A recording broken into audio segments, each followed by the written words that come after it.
As I walked to the entrance, I saw my husband standing there with a woman I didn't recognize. She was young and beautiful. When I asked who she was, my husband smiled and said, "This is my new wife. From now on, we'll live together in this house." "What are you talking about? I don't understand," I replied, shocked. "That's why I'm telling you. I'm divorcing you.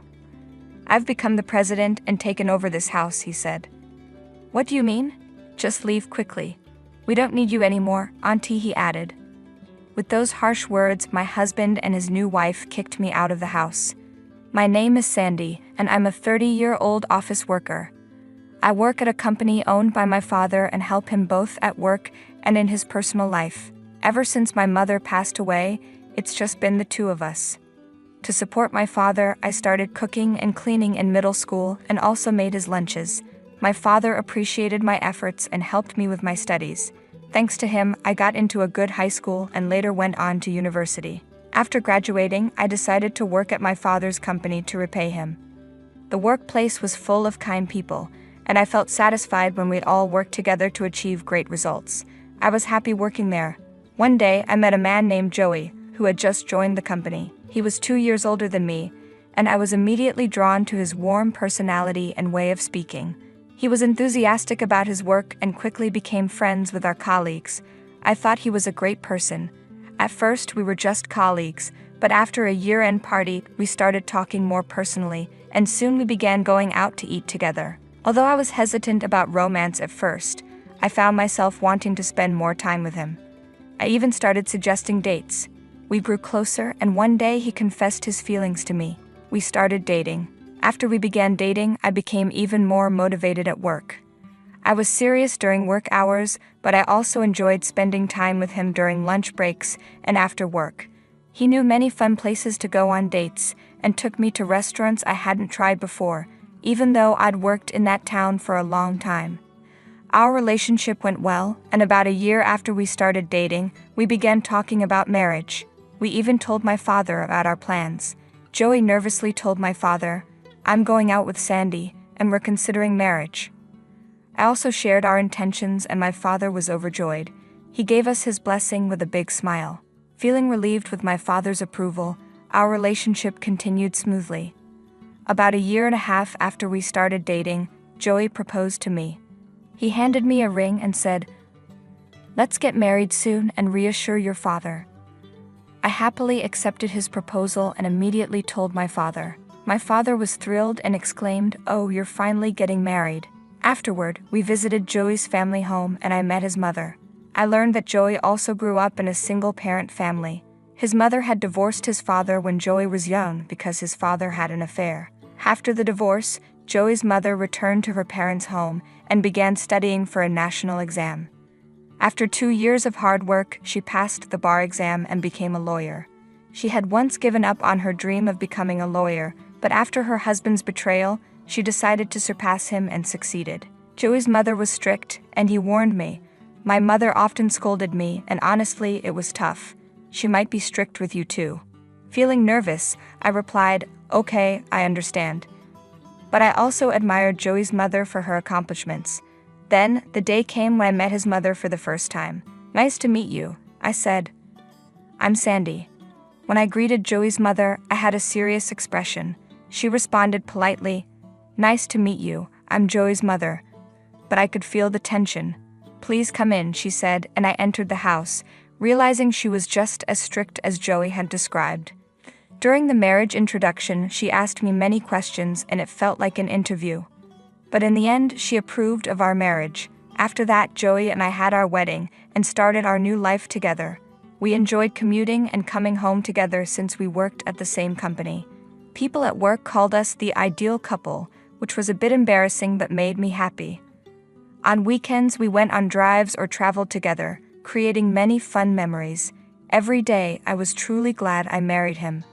However, there was one thing that concerned me, my mother-in-law. We regularly visited Joey's mother because she lived alone, and we felt it was important to check on her. But each time we visited, she would say harsh things to me. "Sandy, you need to believe in yourself more. You should be able to say no to things you don't like. If you can't handle difficult situations, you won't be able to cope when you're in trouble. "Yes, I understand," I would reply. "Do you really understand what I'm saying?" she would ask again. "Yes, I do," I would say, trying to sound firm. Every visit to Joey's mother made me tense. Even when I was thinking about whether to focus on my family or continue working, she had strong opinions. "Why would you quit your job after graduating from university? You can quit anytime, but you shouldn't quit lightly. You can manage household chores with some creativity, so don't quit your job." Hearing her say this made it hard for me to decide to quit. In fact, I was scared to tell her if I quit my job. I couldn't even imagine how much she would scold me.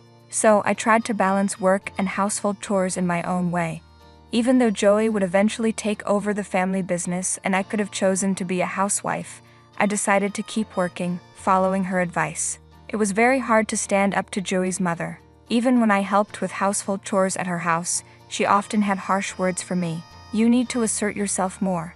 Standing your ground is important because the only person who can protect you is yourself." Her words often hurt me deeply, but Joey always comforted me. "My mother is just as strict with herself as she is with others. That's why she has few friends. Don't take her words too much to heart," he would say, and his words brought me relief.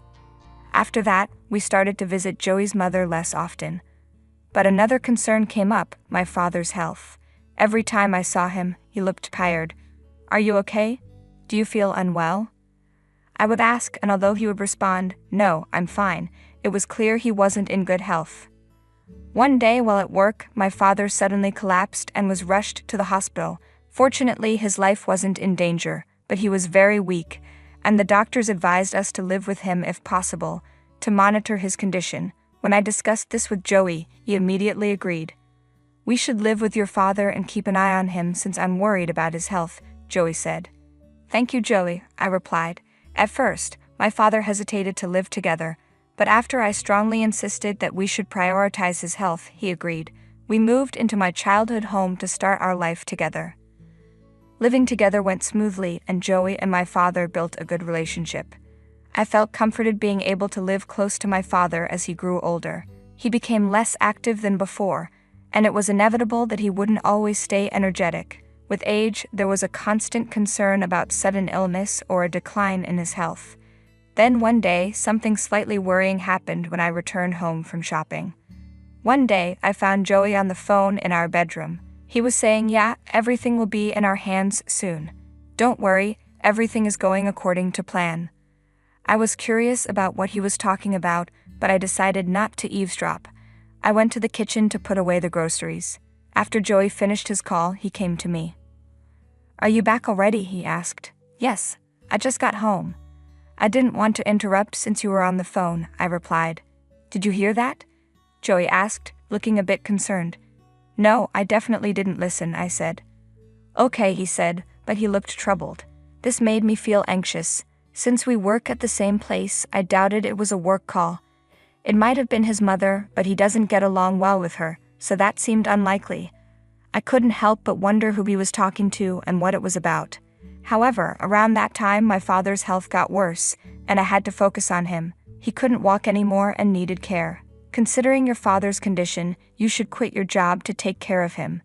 I'll be taking over the company, so you don't need to work anymore," Joey suggested. I started to agree, but then I remembered his mother's advice to keep working and stand strong on my own. Her words felt important now. "No, let's hire a daytime helper," I decided. Joey looked surprised. "I think the company would be unstable if my father were gone, even with you as the president. I want to support everyone at the company and also support you," I explained. "I see," Joey said, though he looked a bit disappointed. Despite his concern, I felt that quitting my job wasn't the right choice, so I stuck to my decision. After that, my days were busy with work, household chores, and taking care of my father. At night, my father seemed sorry for being a burden, but I didn't mind taking care of him. Meanwhile, Joey was also busy with taking over the company, making our lives even more hectic. Then we received some joyful news. I was pregnant. My father was extremely happy and eagerly awaited the birth of his grandchild. I was also overjoyed knowing that I could show my father his grandchild's face. However, when I told Joey about the pregnancy, his expression clouded for a moment. "You're pregnant?" he asked. "Yes, it's our child. Aren't you happy?" I responded. Of course I'm happy. It was just unexpected and surprising, that's all, he said. Well, you're going to be a dad now, so you've got to do your best, I said, trying to encourage him. Yeah, he replied, but he seemed reluctant, which worried me. After a safe delivery, my father met his grandchild for the first time and wept with joy. When we visited Joey's mother, who was usually quite strict, she also smiled gently when she saw her grandchild. She lifted the baby up and said, "She's truly adorable, Sandy. You did well giving birth while also managing work, household chores, and caregiving. That must have been incredibly hard." Her praise made me feel surprisingly pleased. Maybe Joey's mother wasn't just strict after all. Many people celebrated the birth of our child, which was very heartwarming. I planned to focus on parenting with Joey's help. However, shortly after, my father's health rapidly declined. Despite receiving treatment in the hospital, he passed away a week later. Dad, why? I grieved. It was then revealed that my father had been diagnosed with cancer 6 months ago and had been told his time was limited. But he had kept this from me because he didn't want to worry me.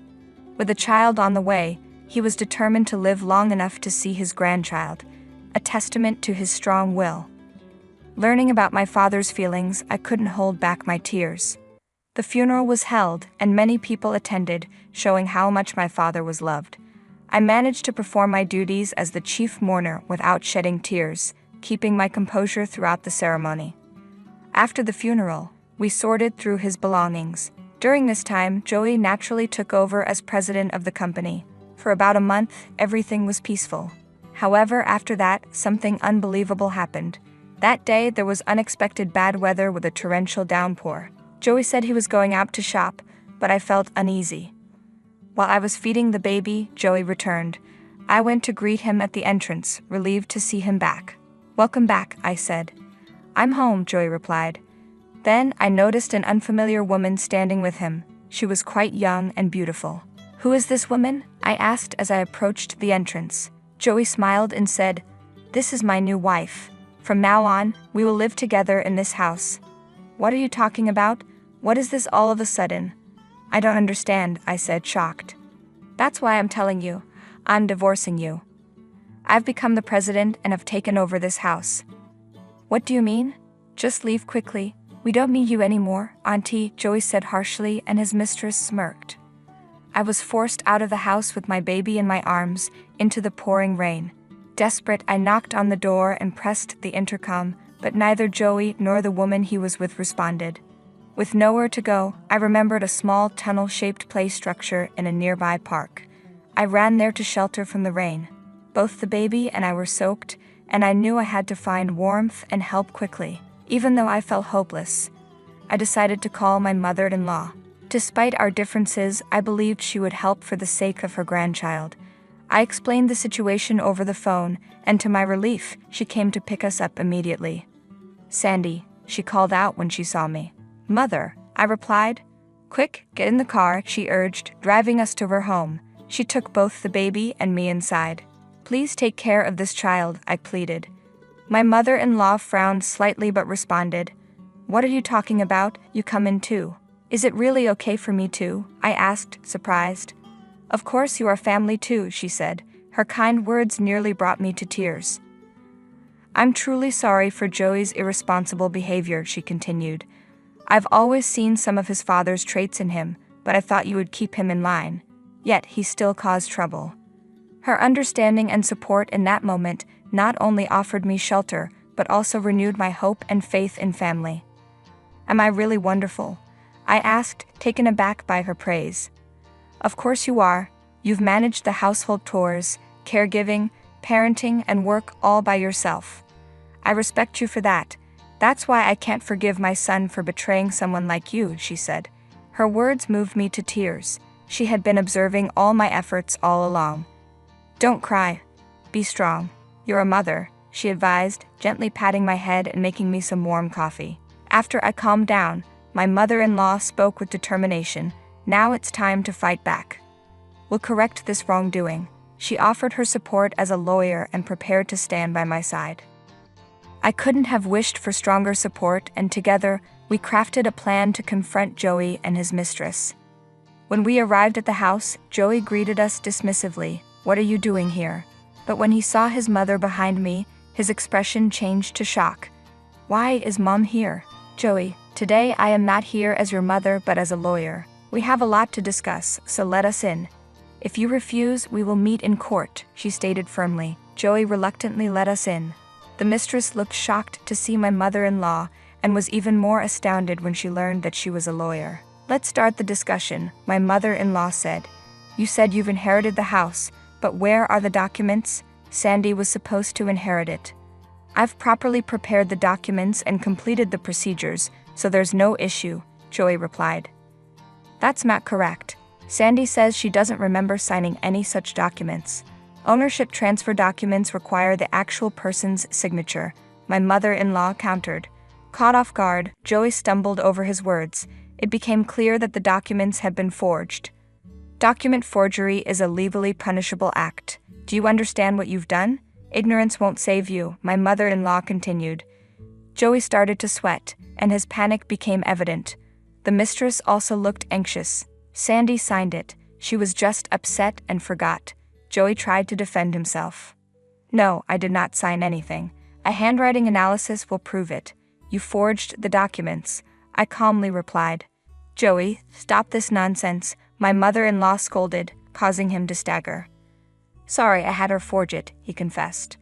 "This makes the evidence complete," my mother-in-law stated, indicating a voice recorder. Joey turned pale and fell silent. The mistress was also visibly shaken. "As Sandy's attorney, I demand that you divide the property and leave this house immediately," my mother-in-law declared. "Why are you supporting her, Mom?" Joey pleaded. "Sandy is a respectable person. Once she married you, she became part of my family, making her important to me too," my mother-in-law responded. "But I am your real son," he protested. "You have betrayed this family. From now on, I am severing ties with you. Don't show your face to us ever again," she said. Disheartened, Joey hung his head in shame. The mistress seemed petrified. After this confrontation, Joey and I divorced, and I was able to recover my father's estate. Joey lost his position at the company and was eventually forced to resign. He left the company almost as if he were fleeing. Afterward, I took over my father's company and became its president. My mother-in-law helped take care of the baby during the day. I never expected that someone I once found difficult would become such a significant support. I am truly grateful for her assistance. As for Joey, after leaving the company, he failed to secure a large house and the mistress abandoned him. Now, he's burdened with debt and child support payments, struggling to make ends meet through part-time jobs. As president, I am working hard to protect the livelihoods of our employees and care for my child.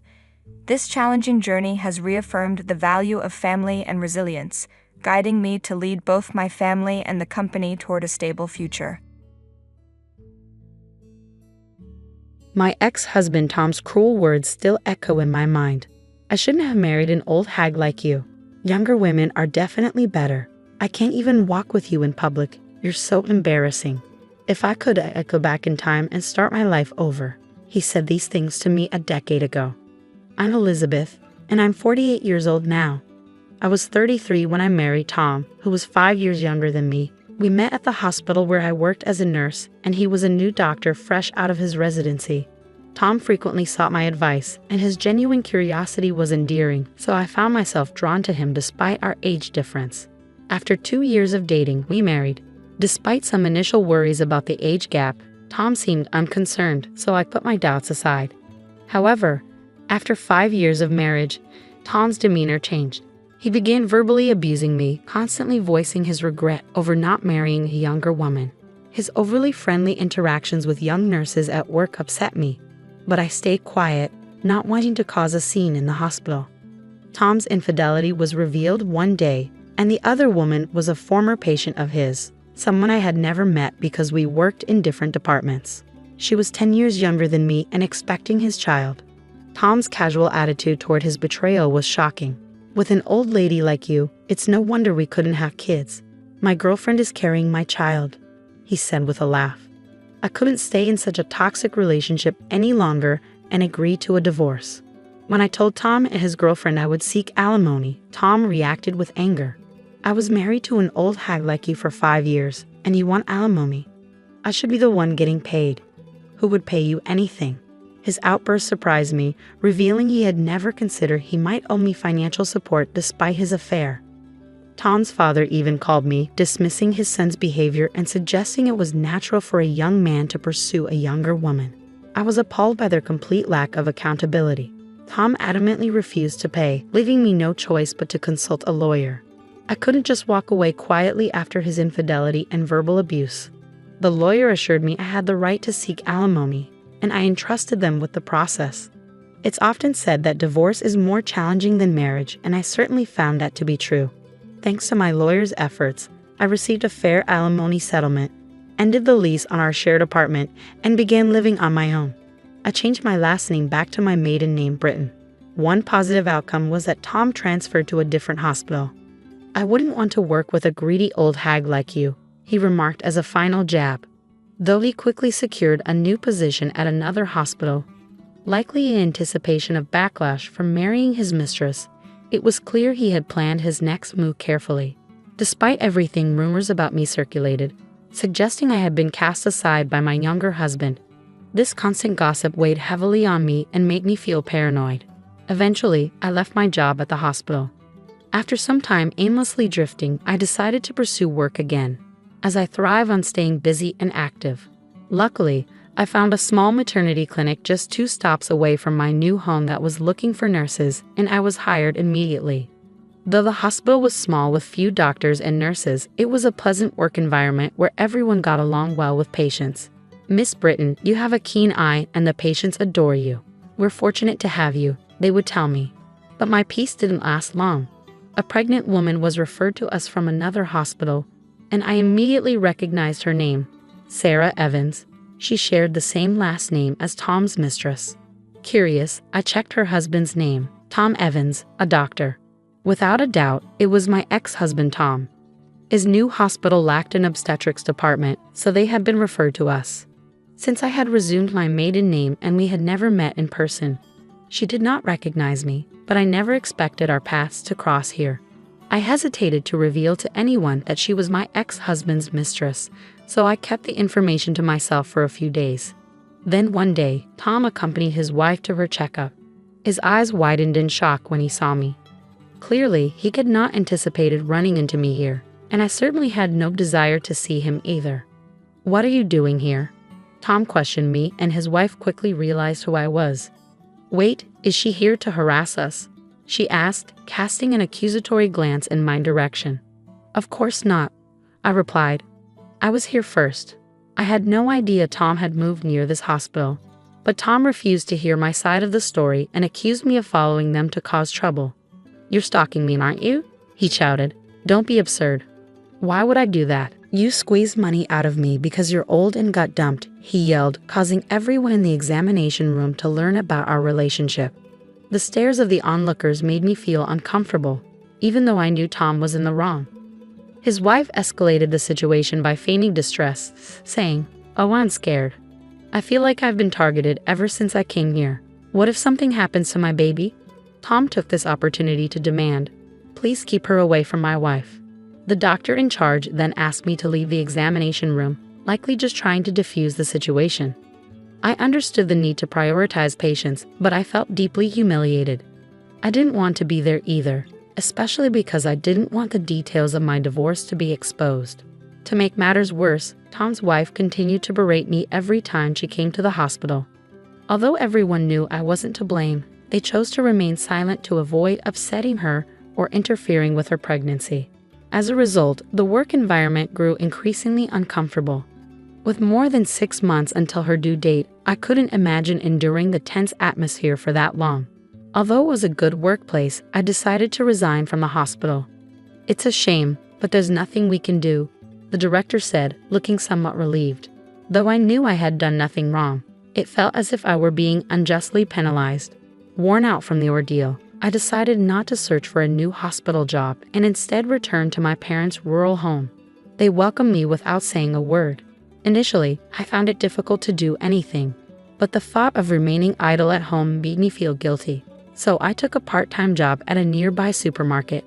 Working outside of a hospital was a new experience, but it offered a refreshing change of pace. I had always loved being a nurse, and it brought me great fulfillment, but the constant pressure and responsibility for people's lives were a heavy burden. Stepping away from that environment was a relief for my emotional well-being. 3 years after moving back home, I was offered a full-time position at the supermarket. My hard work had been recognized, and I was genuinely pleased to accept the offer. 4 years later, a matchmaker approached me.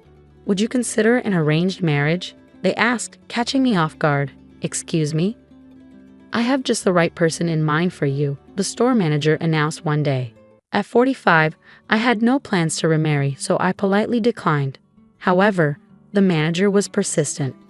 "The potential match is a 47-year-old divorcee, just like you, who went through a similar divorce due to infidelity 20 years ago," the manager explained. In the end, I agreed to at least meet the person. Given our ages, we decided to meet directly without involving any intermediaries. When I arrived at the agreed-upon restaurant, my date was already there waiting. As I walked into the room, he stood up quickly to greet me and accidentally bumped his forehead against the table in his haste to bow politely. "Ow!" He raised his face, which had turned a deep shade of red. I couldn't help but laugh at the comical situation. It was a refreshingly lighthearted start to our meeting. "Hi, I'm James. Thank you for coming today." "Nice to meet you."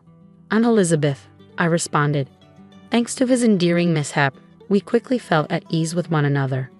As James shared his story, I discovered he had fallen in love with me at first sight when he visited our supermarket during a business trip. He had arranged the meeting after discussing it with his college senior, who happened to be the manager of our main store. "I hope we can pursue a serious relationship," James said earnestly. Although I had initially planned to decline any romantic involvement, I found myself wanting to see him again instead. After dating for 6 months, we decided to get married. My parents were delighted with James and his thoughtful nature, and they were truly happy for us. Living with a husband who always puts me first has been a blessing. Since we were both older, we had agreed not to have children and instead hoped to enjoy a peaceful life together.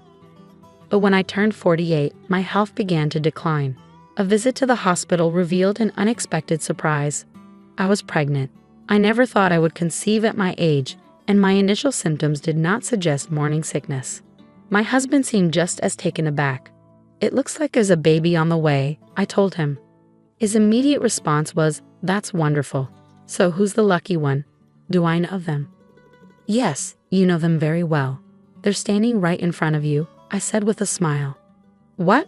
I'm the one who's pregnant?" he asked, astonished. At my words, my husband looked perplexed and remained silent for a moment. I couldn't help but think, of course, this is the reaction I expected. He turned his gaze to my belly, our baby. I nodded, and his eyes grew even wider in surprise. The news was so unexpected that it clearly took him a moment to process. "I mean, even I didn't see this coming. So we're going to be mom and dad." "Looks like it," I confirmed. "Really? Whoa." My husband, taken aback by the unexpected news, embraced me with excitement. "It's unbelievable. A miracle, a miracle. Is it okay for me to give birth?" I hadn't considered not going through with the pregnancy, but I was aware of the potential complications given my age. Even the hospital staff asked me, "What do you want to do?" I understood the risks of having a baby at an older age for both the mother and child. I anticipated that not everyone around me would be supportive, and some might question my decision. Concerns about raising a child at this stage of life also weighed on my mind. Despite these fears, I couldn't imagine ending the life growing within me. "What are you talking about?" "Of course, yes," my husband quickly responded. His enthusiasm brought me happiness, but after some time, he began to express concern for my health. It's easy to imagine the potential challenges even for someone as supportive as my husband. We talked extensively and consulted with our doctor before ultimately deciding to move forward with the pregnancy. While our parents were initially surprised and concerned, they were also genuinely happy for us. We chose to give birth at a large, well-equipped hospital to ensure the best care. The doctor overseeing the pregnancy was kind and reassuring, and on the day of one of my checkups, an internist was scheduled to be present alongside the obstetrician as a precaution. My husband was supposed to accompany me, but he had an unavoidable work commitment, so I attended the appointment alone. To my astonishment, my ex-husband Tom was also at the hospital.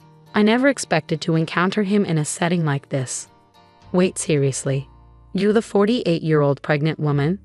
Tom exclaimed with a laugh. Having a baby at that age is unbelievable. The obstetrician and nurse in the room exchanged confused glances, but Tom seemed unfazed. You have no right to speak to me like that. I'm genuinely concerned about you getting pregnant at your age. It's not appropriate. You're already an anxious woman. Are you even qualified to be a doctor? Why are you acting so superior? You should know that most patients here are affluent. Do you not realize you're making a fool of yourself? Excuse me, Dr. Evans, I'll be leaving. I wouldn't want to give birth in a hospital with a doctor like you. Fine, leave. Dr. Evans, that woman is the wife of the Miles Group heir, who has made substantial donations to our hospital. What? Dr. Evans, you might not have realized since you're new to our hospital. No, but she's I have no relation to you. Nevertheless, your comments were inappropriate, as Mrs. Miles pointed out. I can't believe a doctor would say such a thing.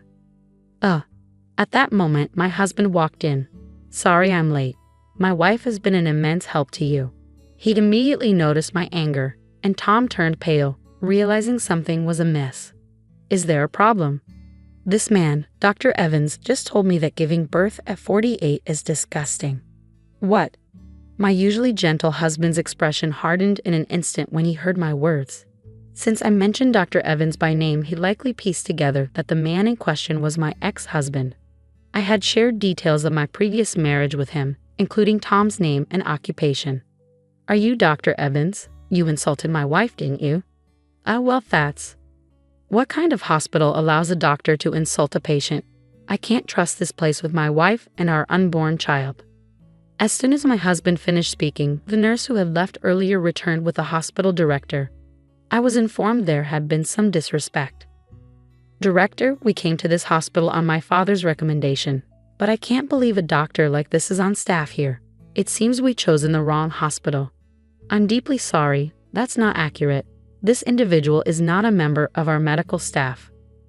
What? I just terminated his employment. Director, what? I was unaware of his behavior until now. I only hired him as a favor to a friend. We cannot tolerate a doctor who speaks in such a derogatory manner. He will not be practicing here any longer.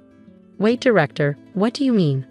Quiet, leave immediately and do not return to our hospital.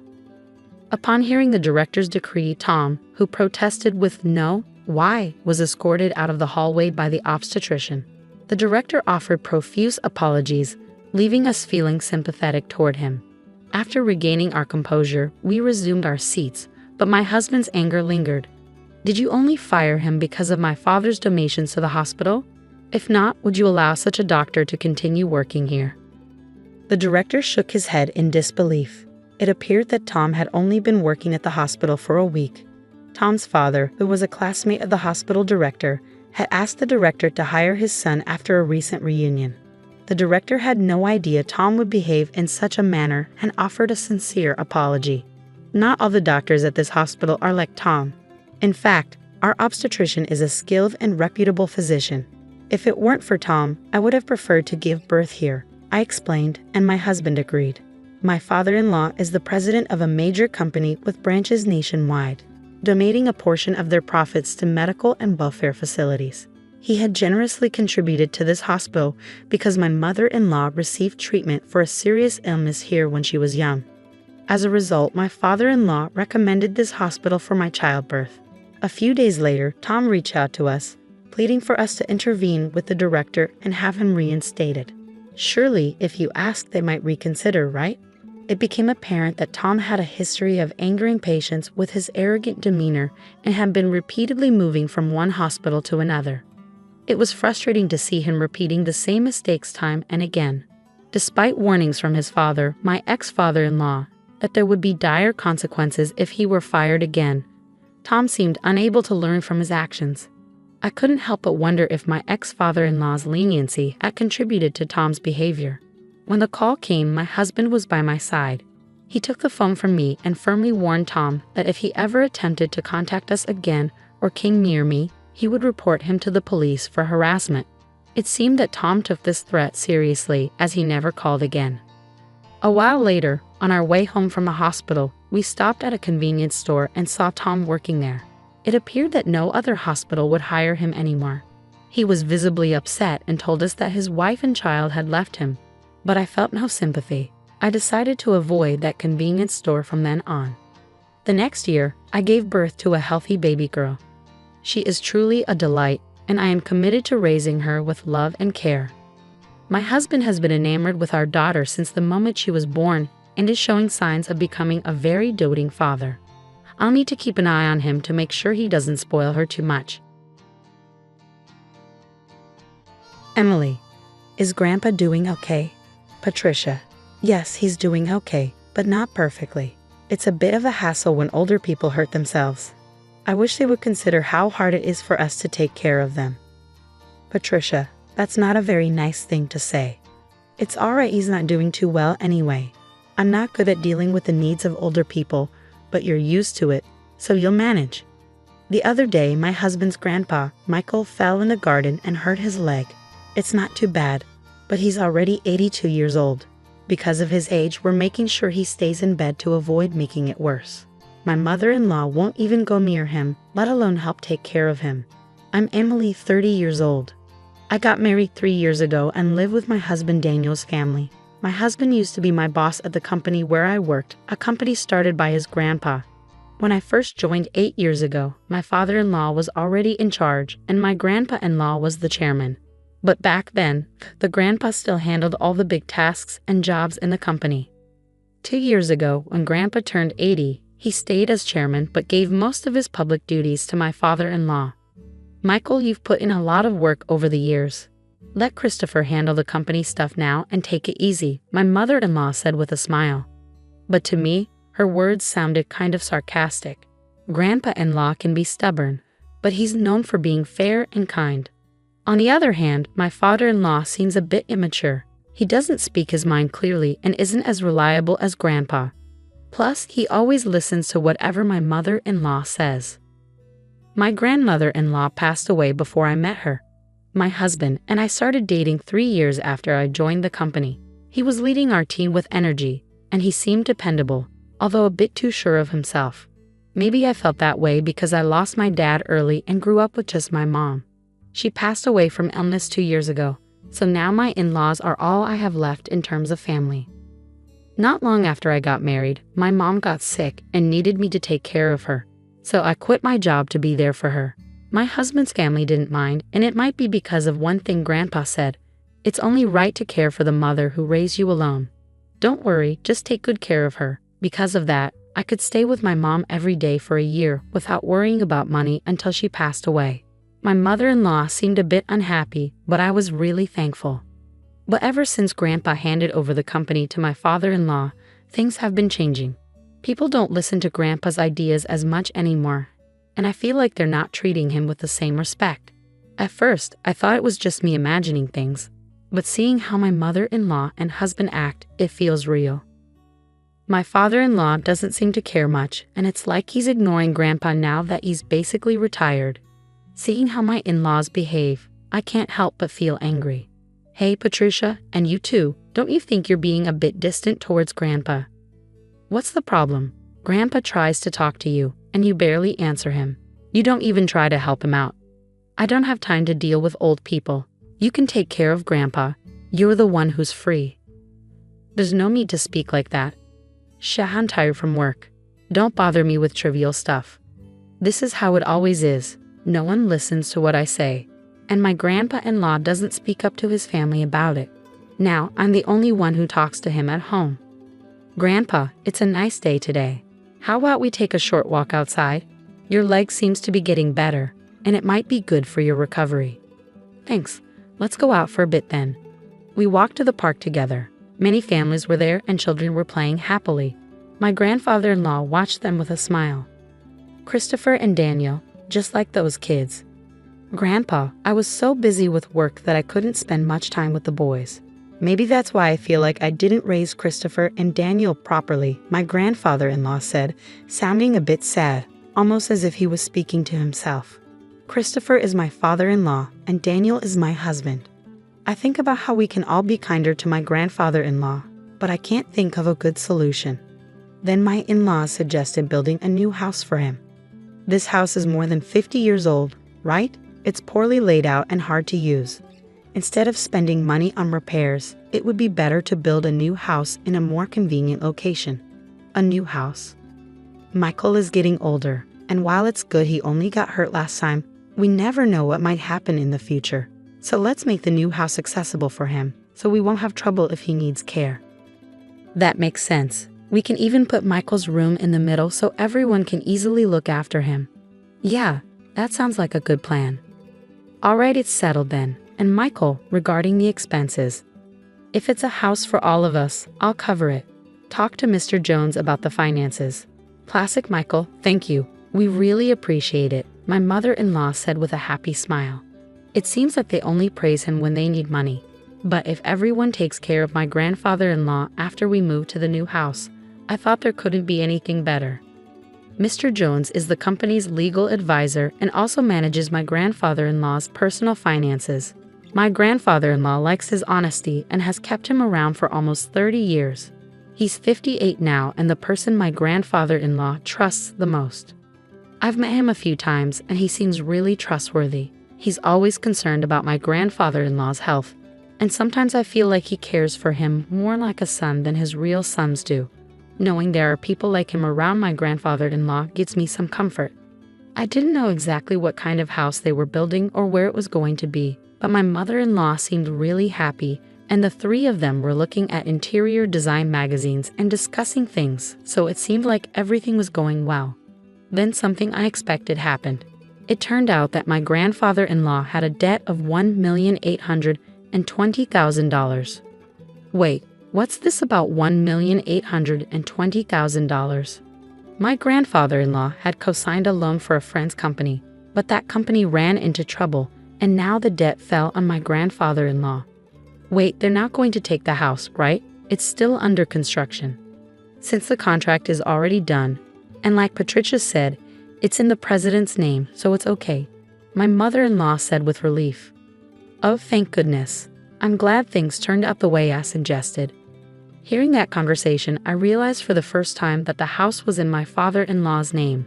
Even though my grandfather-in-law had paid for it, it seemed like something my mother-in-law would do. I also wondered why they didn't consider giving up the house to help pay off the debt.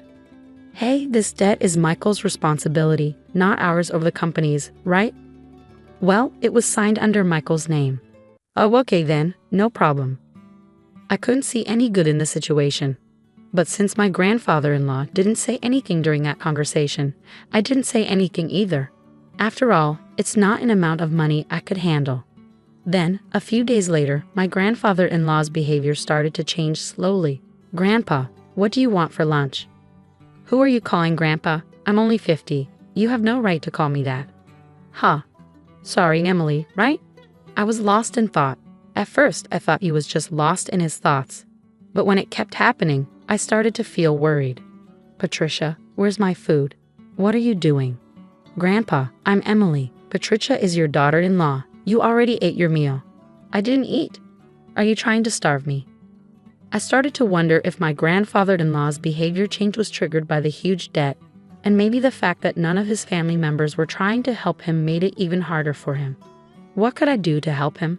I tried to take him to the hospital, but he refused to go. Perhaps he didn't want to admit that he might have dementia. I didn't want to push him, but I felt powerless on my own. I talked to my husband about it, but he just said it wasn't his problem.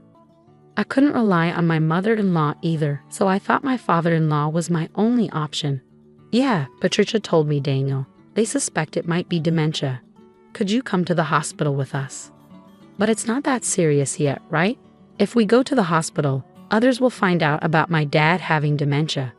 There are medications now that can help slow down the progression. Well, there's no need to be in a hurry. Let's observe him a bit longer. Since Emily is here, everything will be fine, won't it? I couldn't shake the feeling of how unreliable these people were. I couldn't rely on them. Grandpa, let's go to the hospital. Let's get you checked out properly. Who are you? Where do you think you're taking me? You're plotting something. I almost cried, seeing how my once gentle grandfather-in-law had become so stubborn.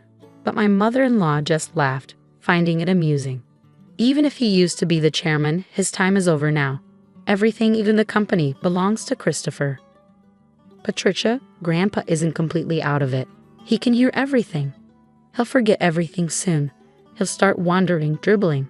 Just the thought of it gives me chills. He's nothing but a burden now. How can you say that? Grandpa has worked hard for the family his whole life. My mother-in-law's words made me both angry and sad, but my grandfather-in-law simply smiled. See, this old man doesn't understand anything, Patricia, she said with a laugh. I was furious at my mother-in-law's callousness, but I held on to hope. Once we moved into the new house that Grandpa had helped build, maybe things would change. Maybe the family would show him gratitude and kindness. I couldn't completely let go of that faint hope. 2 months later, the house was finally finished. For days, I had been packing my in-laws' and husband's belongings while mine and my father-in-law's things remained mostly untouched. Every time I tried to pack my own things, I was given more tasks by my in-laws and husband, preventing me from making any progress. But I thought it would be okay to move the smaller items later since this house wasn't going anywhere. On moving day, after most of the stuff had been moved, I went to call my father-in-law, but my husband said, "Ah, you and Grandpa can stay here." "What? You want us to stay in this house?" "But we don't need any extra baggage in the new house. So from now on, you and Grandpa will live here, and I'll give you Grandpa's debt too." "Well, at least you can be a housekeeper. Come on, let's go." "Yeah, I'm coming. Good luck with paying off the debt and taking care of Grandpa." With those words, my in-laws cheerfully got into the car and drove off. I was stunned for a while. I couldn't immediately understand what had just happened. Were we just abandoned? And not just me, but my grandfather-in-law too. They were the only ones going to live in the new house. It took me a while to comprehend because it was beyond my imagination that someone could do something so cruel. When I went back into the room where my grandfather-in-law was, I felt okay about looking after him. That was my plan from the beginning. As I was getting ready to say something to him, he turned around suddenly as if he knew I was there. "Did they leave already?" he asked. His face looked very different from how it used to be just a few months ago. Honestly, he seemed like a different person. I started to say something, thinking maybe something had changed with his health. But then he smiled. His next words surprised me. "I was just talking to Mr. Jones, my grandfather-in-law. Did you finish firing the unnecessary staff, Chairman?" "Yes, all done. Shall we go?" Where are we going?" "To our new house, of course." I left my old house with my grandfather-in-law, not really understanding what was going on. The next month, I got a lot of calls from my mother-in-law and husband. My grandfather-in-law said he didn't want to talk to them anymore, but I picked up my husband's call because we were talking about getting a divorce. "Hey, Emily, is Grandpa with you?" When I went to the old house, it was up for sale. It's not worth $1,820,000, so you can't use it to pay off the debt. "Is that why you left?" "What do you mean?" "Let me talk to Grandpa." Dad's not answering at all. That forgetful old man has done something crazy. I knew what my husband was talking about, but I wanted to hear his perspective. Grandpa sold the company's stocks to the executive director. Because of that, the executive director became the biggest shareholder, and they held a shareholders meeting and a board meeting, and Dad got fired as president. But maybe Grandpa thought the executive director was the right person to run the company. The executive director must have tricked the old man into selling the stocks. This isn't right. You're getting something wrong. Grandpa doesn't have dementia. If anything, he seems more clear-headed than before. What? Until the day we moved, I had seriously believed that my grandfather-in-law had dementia. It turns out he had been suspicious since my mother-in-law mentioned building a house to live with him. So he came up with a plan. He pretended to have dementia to see how my in-laws and husband would react. And just as he expected, they revealed their true selves one by one. In the end, they abandoned my grandfather-in-law and me. I struggled to hold back my laughter because everything unfolded exactly as I predicted. My grandfather-in-law said, "I was surprised, relieved, and a bit conflicted." "To trick your enemy, you must first trick your allies," he chuckled. It seemed he had been getting updates on the company from the executive director and Mr. Jones. With my grandfather-in-law out of the picture, My father-in-law and husband did whatever they wanted, ignoring the opinions of the employees and using the company's funds for their own enjoyment. Even though my grandfather-in-law initially handed the company to my father-in-law, he became worried about the future and took this action. Ultimately, he decided he couldn't trust his son and left the company in the hands of the executive director. What about the $1,820,000 debt? My husband asked. That's taken care of, I replied.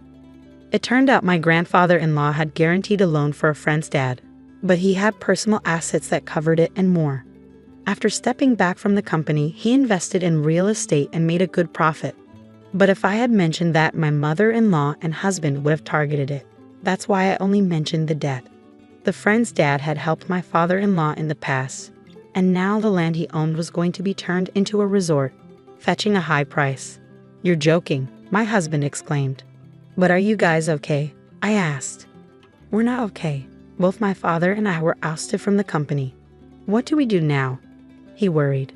Well, there's also the mortgage on the house, I reminded him. What? What do you mean, the mortgage on the house?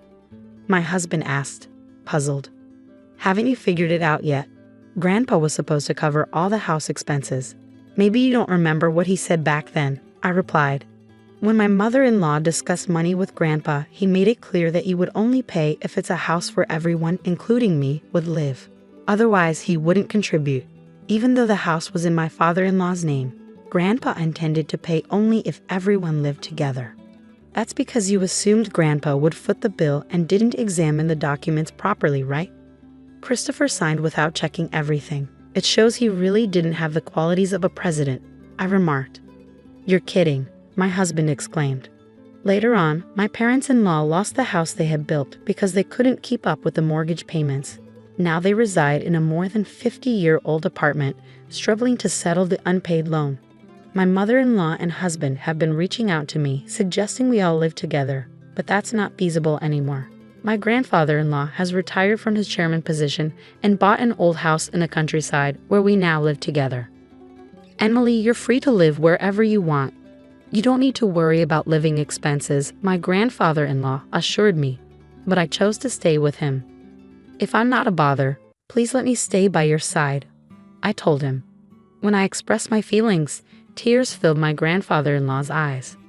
Thanks to Mr. Jones, the divorce went through, and steps were taken to remove my ex-father-in-law and ex-husband from inheritance. I officially became my grandfather-in-law's adopted daughter. If anything happens to him, my father now, I'll be there for him till the end.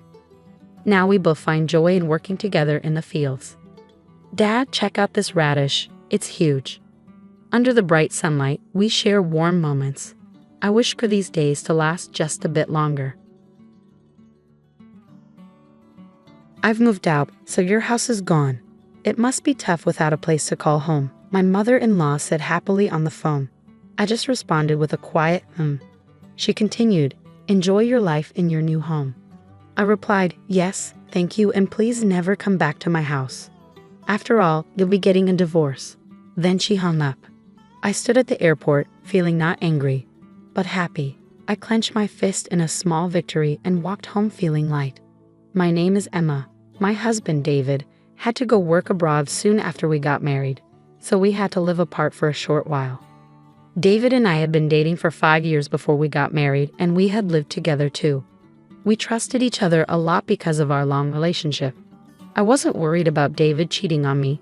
I just hoped he stayed safe while he was away. Our days should have been calm, even though sometimes I felt lonely. But things got complicated when my mother-in-law decided to move into our house. She got divorced when David was young. When she found out David was going overseas, she said, I'll keep an eye on you, Emma, to make sure you don't cheat. She started living in our house without asking us first. It turns out she was cheated on and left by my father-in-law, who disappeared afterwards. Worried the same thing might happen to David, she decided to watch over me. But her constant spying made life really hard. I felt desperate, so I asked David for help. He kept telling his mom to leave, but she wouldn't listen. David trusts you too much, Emma. I can tell you'll cheat. She accused me for no reason, giving me a headache every day. No matter what I did, she thought I was being unfaithful. She wouldn't even cook dinner for me. She'd use food from the fridge to make her own meals, never leaving any for me, and she didn't buy groceries herself. She used the ones I bought, leaving me with nothing when I came home. I complained about it, but my mother-in-law didn't seem to care or listen. "I bet you're out having dinner with your boyfriend since you're cheating," she'd say, which made me really upset. Even when I came home late from work and started cooking, she'd make a scene, saying, "You must be cheating if you come home at this hour, leaving your mother-in-law alone." During my busy work times when I often came home late, she'd always accuse me of cheating. It stressed me out so much that I felt sick. "Please, I'm begging you, just leave." "I'm not cheating. I really love David," I told her. David, who was too busy to come back to the US, tried his best to get his mother to leave, but her response was disheartening. "So you want me to leave that badly? You must be cheating after all," she said. At that point, I could only sigh. On my day off, I went out to meet a friend, and once again my mother-in-law accused me of cheating. She was determined to catch me in the act and clumsily tried to follow me. She hid behind lampposts and her house's brick wall, trying to stay out of sight. I just ignored her and went on with my plans. I met up with my friend at a cafe, grumbling quietly so my mother-in-law wouldn't hear. Suddenly, I saw flashes of light. She was taking pictures of me. My friend, Abby, who I've known since our student days, looked suspicious and asked, "What's that?" Abby, being tough, started to get up, saying, "Should I say something to her?" But I quickly convinced her to stay seated. No, please stay, Abby." Abby had a pixie cut and wore street-style clothes, which made her look a bit like a man. I joked that my mother-in-law might have thought she was a guy, which made Abby burst out laughing. Finding the situation amusing, Abby leaned closer to me, pretending to hold my hand to tease my mother-in-law.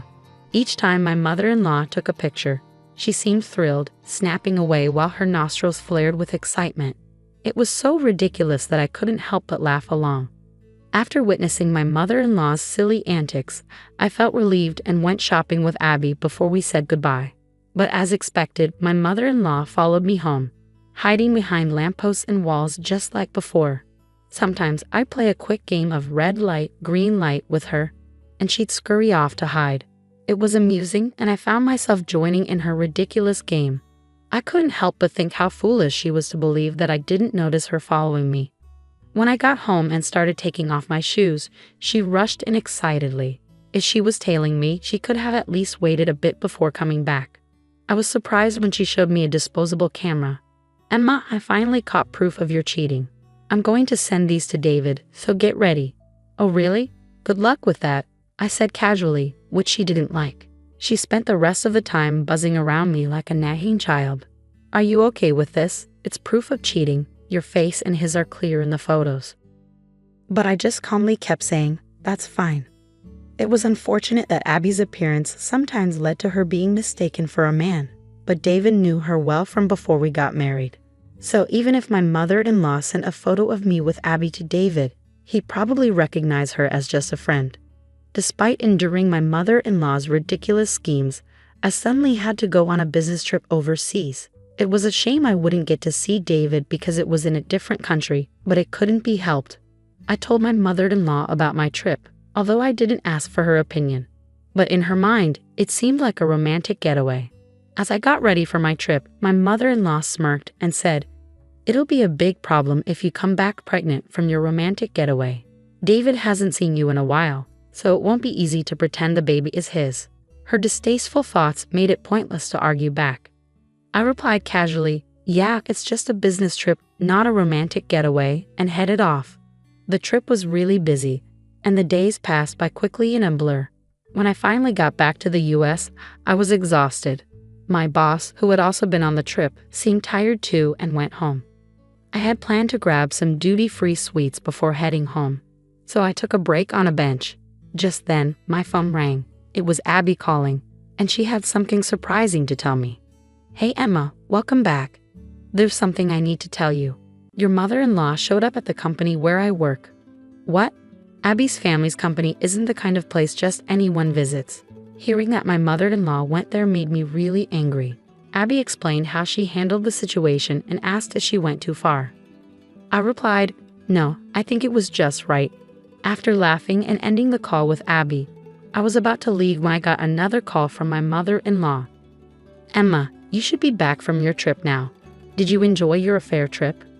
I said, it wasn't an affair trip, and I didn't particularly enjoy it because I went there for work. Well, I've already sent David the evidence photos. I simply responded with, "Hi C" to my mother-in-law, who seemed pleased with herself. Ignoring my lack of reaction, she just kept on talking. Actually, I moved, so your house is no longer there. I sold the old house. So you must be struggling without a place to go back to. But hang in there, my mother-in-law cheerfully said. I responded with an uninterested huh as she laughed happily. Enjoy your life in your new house. Thank you, and please never come back to our house. After all, you're going to be divorced soon. After my mother-in-law hung up, I stood in the airport for a while. But slowly, I felt better. It wasn't anger in my heart but joy. I did it. I pumped my fist a little and started my journey home with a light step. Of course, I was going back to the house my mother-in-law claimed she had sold. Maybe she had taken out the furniture. Even though a lot of things were missing, I accepted it as a parting gift. I quickly called a locksmith to replace the front door lock, ensuring my mother-in-law couldn't get in even if she tried to return. Then I sprawled out in the living room, basking in the freedom I had finally achieved. Inside the house, I pumped my fist again and shouted, I did it. The next day, I received a call from my mother-in-law. What's wrong? I asked her with a hint of malice. She sounded flustered and trembled as she spoke. Actually, I thought I sold the house. But it turns out I didn't. It seems I borrowed money without realizing it. Debt collectors are coming, and it's really scary. That sounds terrifying, I replied, realizing that the company she unknowingly visited, thinking it was Abby's parents, was actually a real estate company on the surface, but secretly involved in loan sharking. According to Abby, they had warned her multiple times that the house couldn't be sold. The house was in David's name, so she couldn't just sell it on her own. After being rejected by all the real estate agencies she approached, she ended up at the company run by Abby's parents. Desperate to sell the house, they gave her a promissory note to sign, without her realizing the true implications. The document obligated her to repay a large debt, with the daunting requirement of $1,000 to be paid every day. She managed to pay off the debt collectors for today, but she didn't have the means to come up with that amount every day from tomorrow onwards. So she came to me in tears, pleading, "Please, Emma, you have to help me. The debt collectors have been pounding at my door since dawn. It's terrifying. I can't sleep well, and I don't have much money. I used the borrowed money to buy a new house, so I don't have any savings left. How about this? Please transfer $10,000 to my account every week until I've paid off the debt." But honestly, do you think there will ever be a day when we can pay off this company's debt? Even if we combine my income with David's, it's impossible to come up with that much money every week. I'm sorry, but your only option is to work hard and earn it yourself. What? Like there's a job out there where I can make $1,000 every day. Well, why not try talking to the company you borrowed money from? Maybe they can help you find a good job. I meant it as a joke, but my confused mother-in-law responded, "Really? Then I'll go and see," and hung up. I sighed to myself, realizing there was no stopping my mother-in-law now. Later, I heard from Abby that my mother-in-law had suddenly shown up at the company and said, "I have no choice but to work because I have no money. Is there a simple and easy job where I can earn more than $1,000 a day?" Abby and her team managed to find my mother-in-law a job, but it wasn't what she expected. The company was one where many employees lived in rundown shacks serving as dormitories. At this company, the workers toiled tirelessly day and night, often doing physically demanding labor. Even elderly individuals were pushed to work relentlessly. My mother-in-law seemed to be working herself to exhaustion. The workplace dormitories were fenced in with barbed wire, resembling a prison, and employees were blindfolded and transported to and from work in vans, leaving them unaware of their location. She'll be free, won't she? She can pay off the debt, if that day ever comes, Abby said with a smile. She's a dear friend of mine, but I can't help feeling a bit frightened for my mother-in-law. Several weeks after my mother-in-law disappeared, David's overseas assignment ended, and he returned home. When I explained what had happened to David, he simply said, "There's nothing we can do about my mom.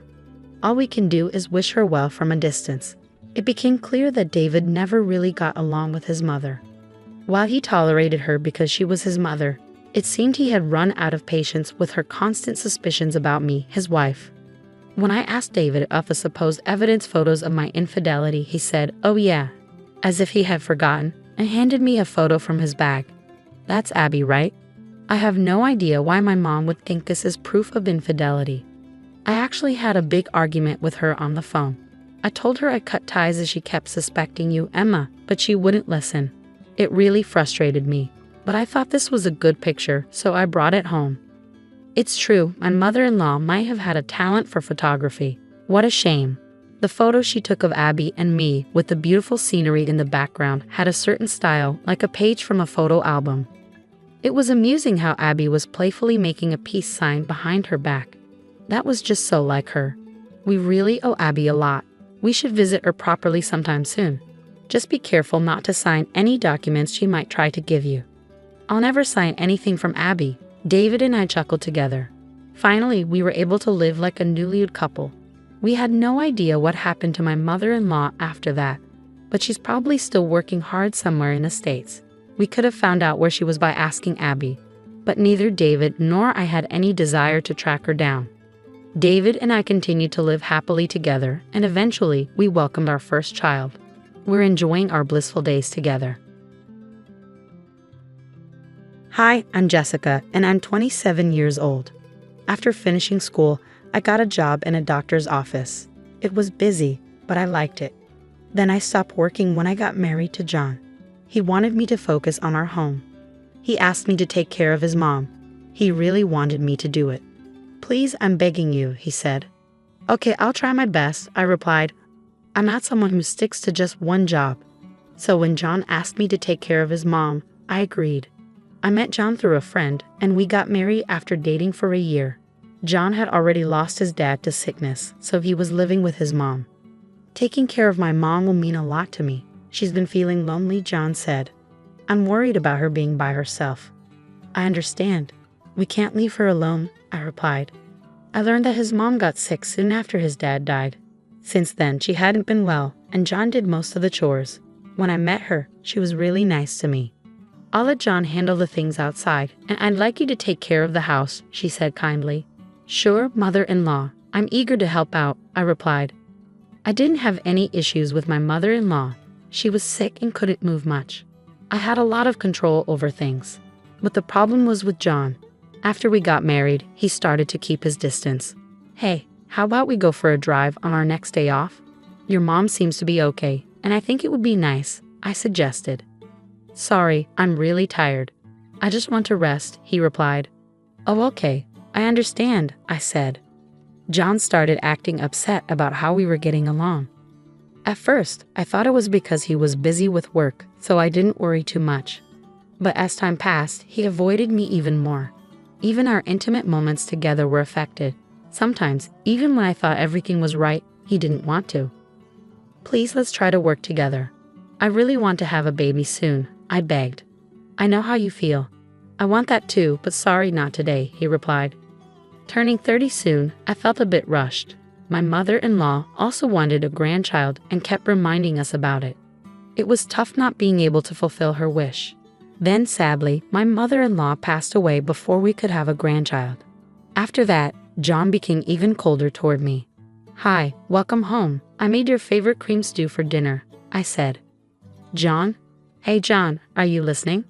Oh, do you want to take your bath first?" "Okay, I'll wait for you," I said, trying to talk to him. John had become really quiet at home.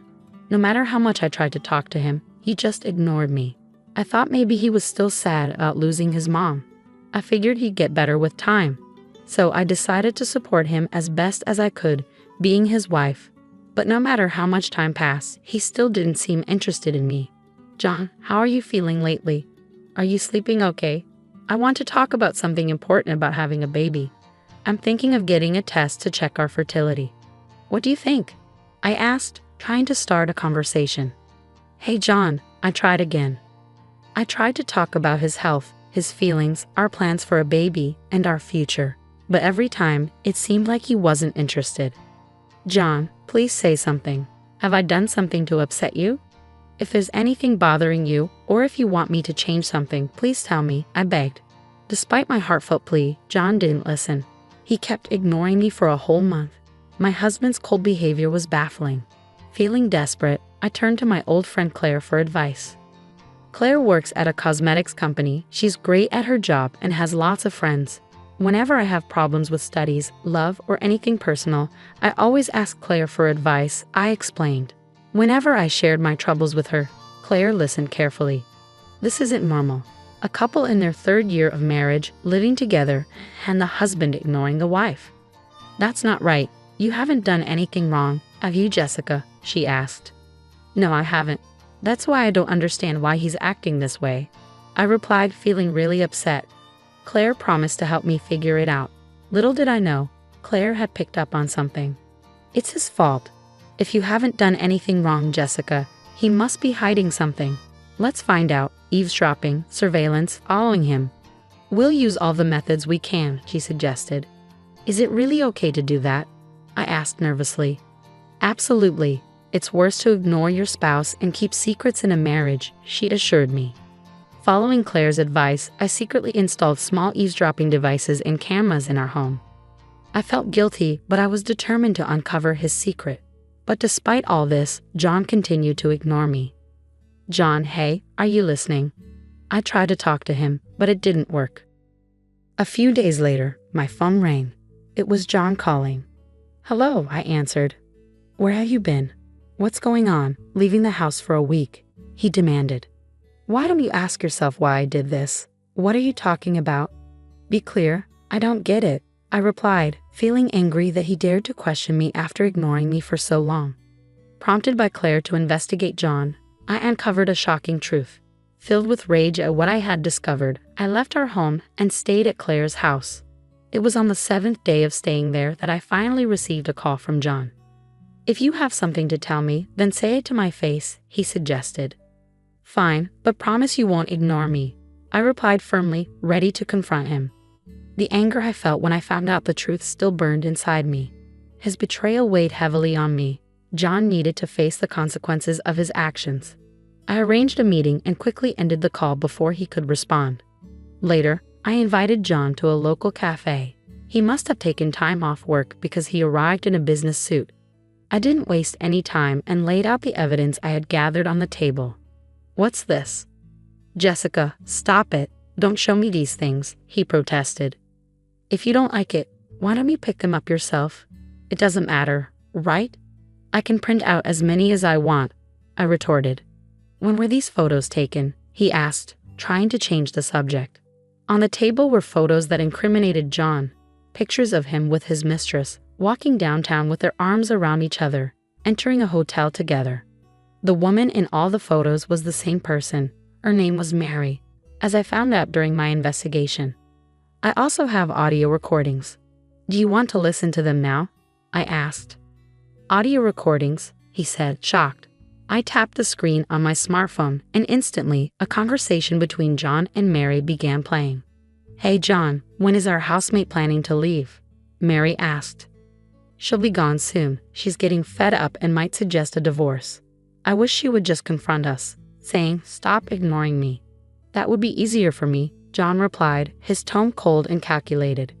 That's quite a plan you've got there, Mary remarked. Well, that's just typical of you, John, she added.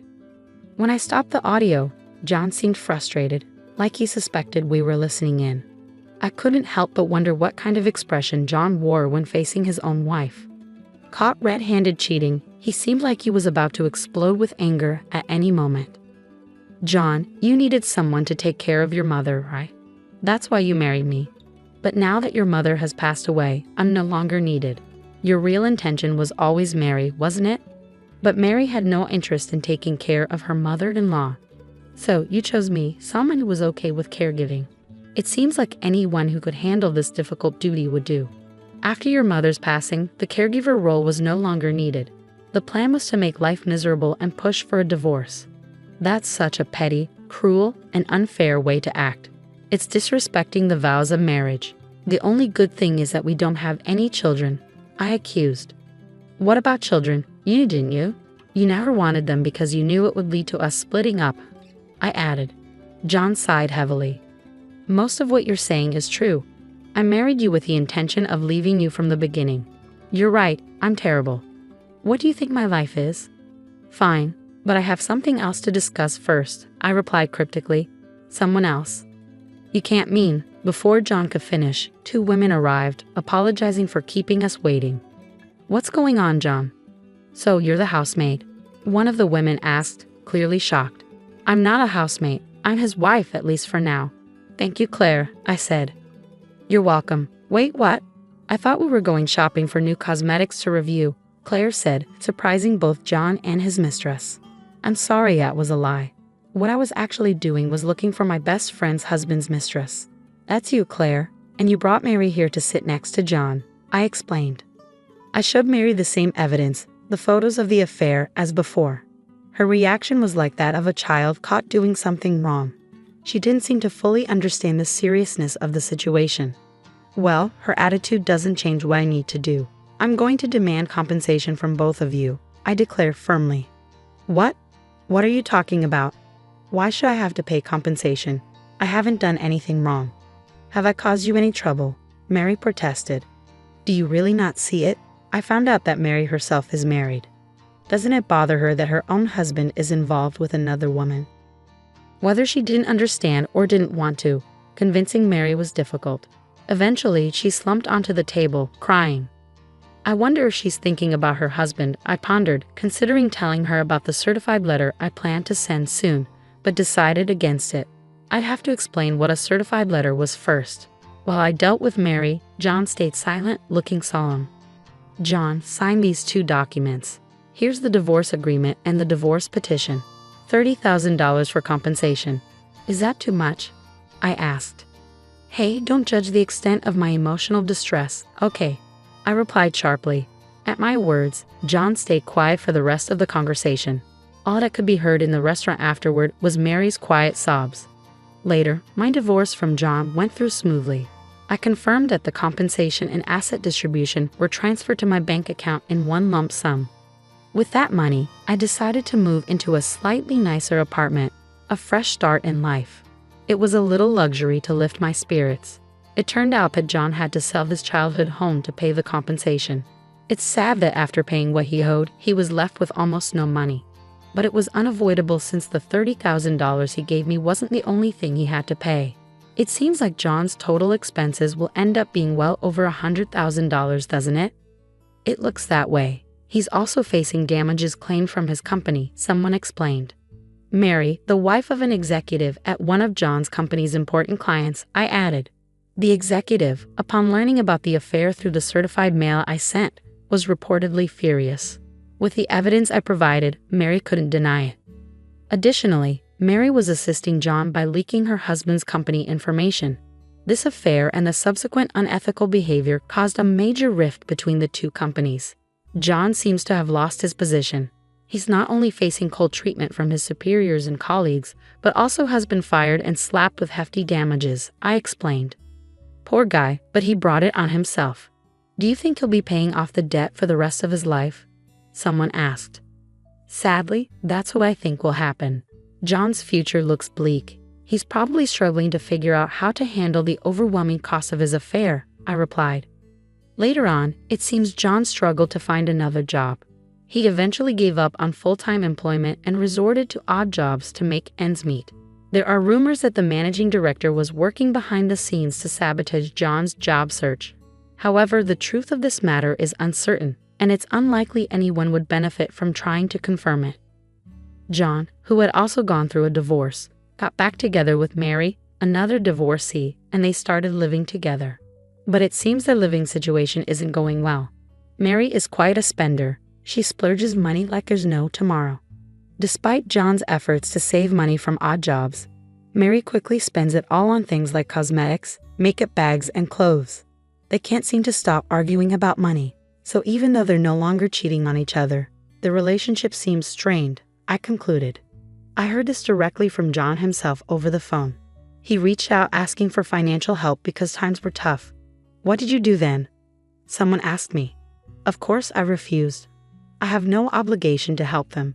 Who would want to help those 2? Especially after they used to call me a maid behind my back. Whatever happens to them doesn't matter. I replied firmly. After the divorce, I went back to my job in medical administration, and I'm happily working at my new workplace. I'm so busy that I hardly have time to think, but that's what suits me best now. Sometimes, when I do have free time, I can't help but remember unpleasant things, and it makes me feel down, I explained. The other day, I came face to face with a reminder of those unpleasant things, none other than John himself. It was on my way home from work, on a quiet road at dusk. He called out to me as I was walking home alone. I turned around and was speechless for a moment. His hair and beard were grown out, his skin was tan, his cheeks were hollow, and his clothes were dirty and worn out. I was shocked and disgusted by the sight of John, who looked completely different. I continued, "Hey, it's been a while. Is that you, John? Are you okay? Are you able to eat regularly?" I found myself asking questions like a concerned guardian. Despite my disdain for him, John's condition looked pitiable even to me. "I'm managing, eating something every day, though not 3 meals. And work? Not much luck lately. I spend my days collecting empty cans and old magazines. If I take them to a dealer, they buy them from me by weight," he replied. After chatting for a bit, John hesitantly brought up the main topic. "Listen, do you think we could give it another try?" he asked. "What about Mary? I thought you two were living together," I asked. "I broke up with her. She dumped me. Mary's probably gone back to her parents' home by now. I wouldn't be surprised if she arranges a marriage and settles down with someone her parents choose," John replied, his face showing signs of emotional turmoil. It must have been a painful breakup for him, to the point where even talking about it with me was difficult. John's current state is truly pitiful, but I have no hand to offer him, I concluded sadly. After that encounter, I saw John a few times in line at the soup kitchen run by a non-profit organization. He had become so thin, and whenever he noticed me looking, he would awkwardly turn his face away. I definitely don't want to end up like that. Every time I see John, that thought hits me strongly. He's a negative example for me, and this is how my first marriage ended in disaster. But I haven't given up on finding happiness with someone. There's still a long journey ahead of me. I believe that I can still shine from now on. With that in mind, I've decided to start participating in local social events with my friend Claire. Being divorced doesn't mean I should feel defeated. The world is vast, and there must be someone out there who will embrace me gently, I concluded, determined to move forward with hope. My name is Olivia, and I'm 40 years old. I've been married to my husband Michael for 10 years. We used to work together, but now we're in different branches. Michael is responsible at work and well-liked by his team. He's confident and ambitious, always wanting to look strong in front of others. I'm more quiet and don't stand out much. It surprised me when Michael, with his strong personality, showed interest in me. After dating for 2 years, he proposed to me with a big bunch of roses. I felt so loved and agreed right away. I looked forward to our future together. But then he surprised me again by saying we'd live with his parents. I wasn't sure about it, but he was determined. He assured me his parents were nice and excited about us living together, so I agreed in the end. For the past 10 years, I've been living with my in-laws in my husband's house, which was not what I expected when I got married. Every morning starts with my mother-in-law's nagging about little things like cleaning the front door. Even though I make breakfast for everyone, her complaints never end. I apologize and rush to fix it while she heads off to work, leaving me feeling like a servant. Living here means waking up at 5 a.m. to cook and clean, even though my mother-in-law, who stays at home, doesn't lift a finger to help. After rushing through chores, I go to work, and when I come back home, it's straight to making dinner. I'm so tired by bedtime that I often fall asleep instantly. This routine leaves me feeling constantly exhausted and stressed. My mother-in-law lounges in the living room, enjoying the breakfast I made, while reminding me to clean properly so the neighbors won't think poorly of her. It's a cycle that never seems to end. Despite everything, my husband never defends me, and my father-in-law ignores the mistreatment, burying himself in his newspaper. Since I moved in with my husband's family, I've endured awful treatment. The stress has caused me to lose a lot of weight, and my period stopped, making it impossible for me to conceive.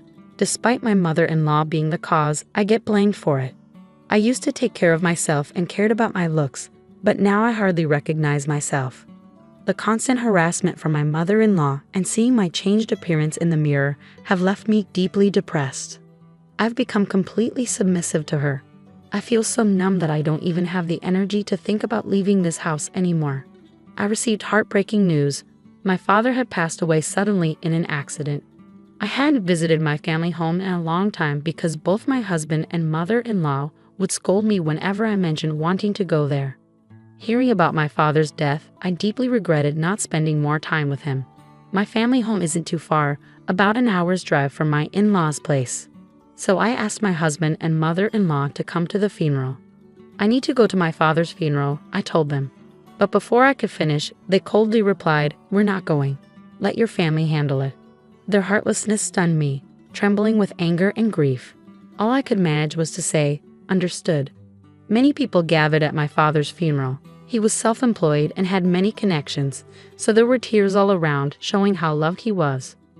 My mother, whom I hadn't seen in a while, was shocked by how much weight I had lost. "Olivia, what happened to you? You look so thin," she exclaimed worriedly. "Are you sick?" Seeing my worn-out appearance, she burst into tears, fearing she would lose me too. Given her fragile state after my father's death, it wasn't unexpected. "No, Mom, I'm not sick. Please don't worry," I reassured her. I tried to comfort her and took a moment to myself in the waiting room.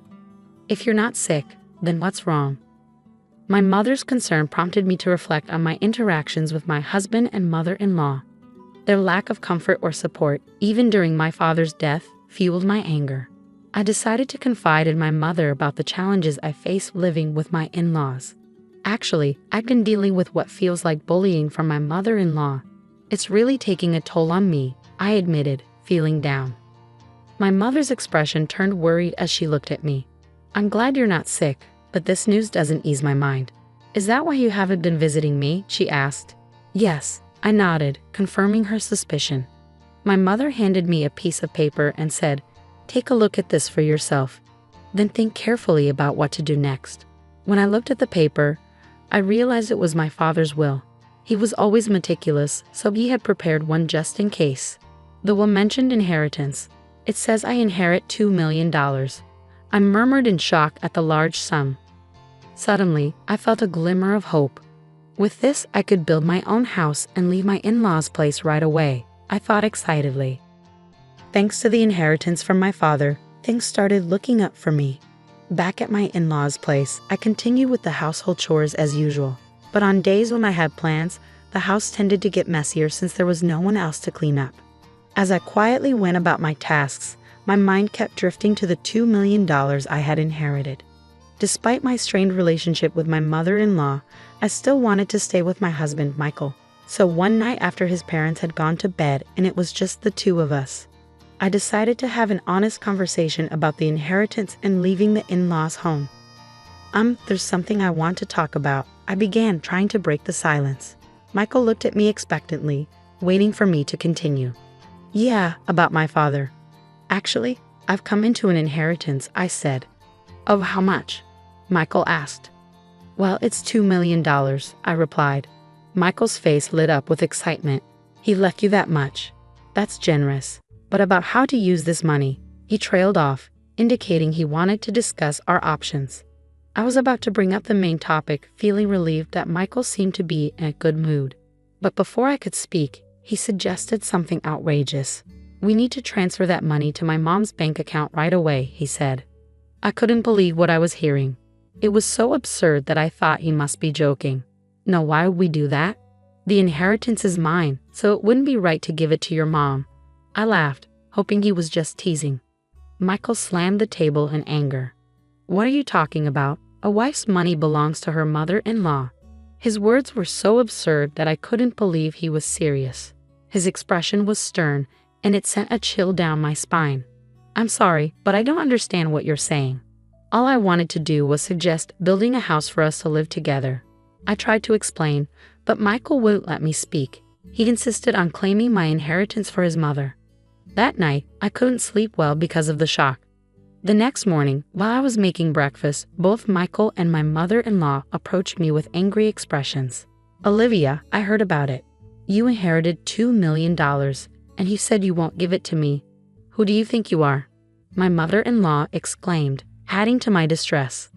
My mother-in-law had already heard of the inheritance from Michael. But I'm the one who inherited it, I protested. Stop arguing and transfer it to my parents' account now. A daughter-in-law's money is our money. Their determination to claim the inheritance by any means was clear.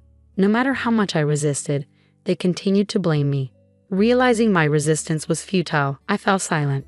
That's when Michael showed me a piece of paper. You're getting carried away because you've come into some money. I'm the one who's been supporting you.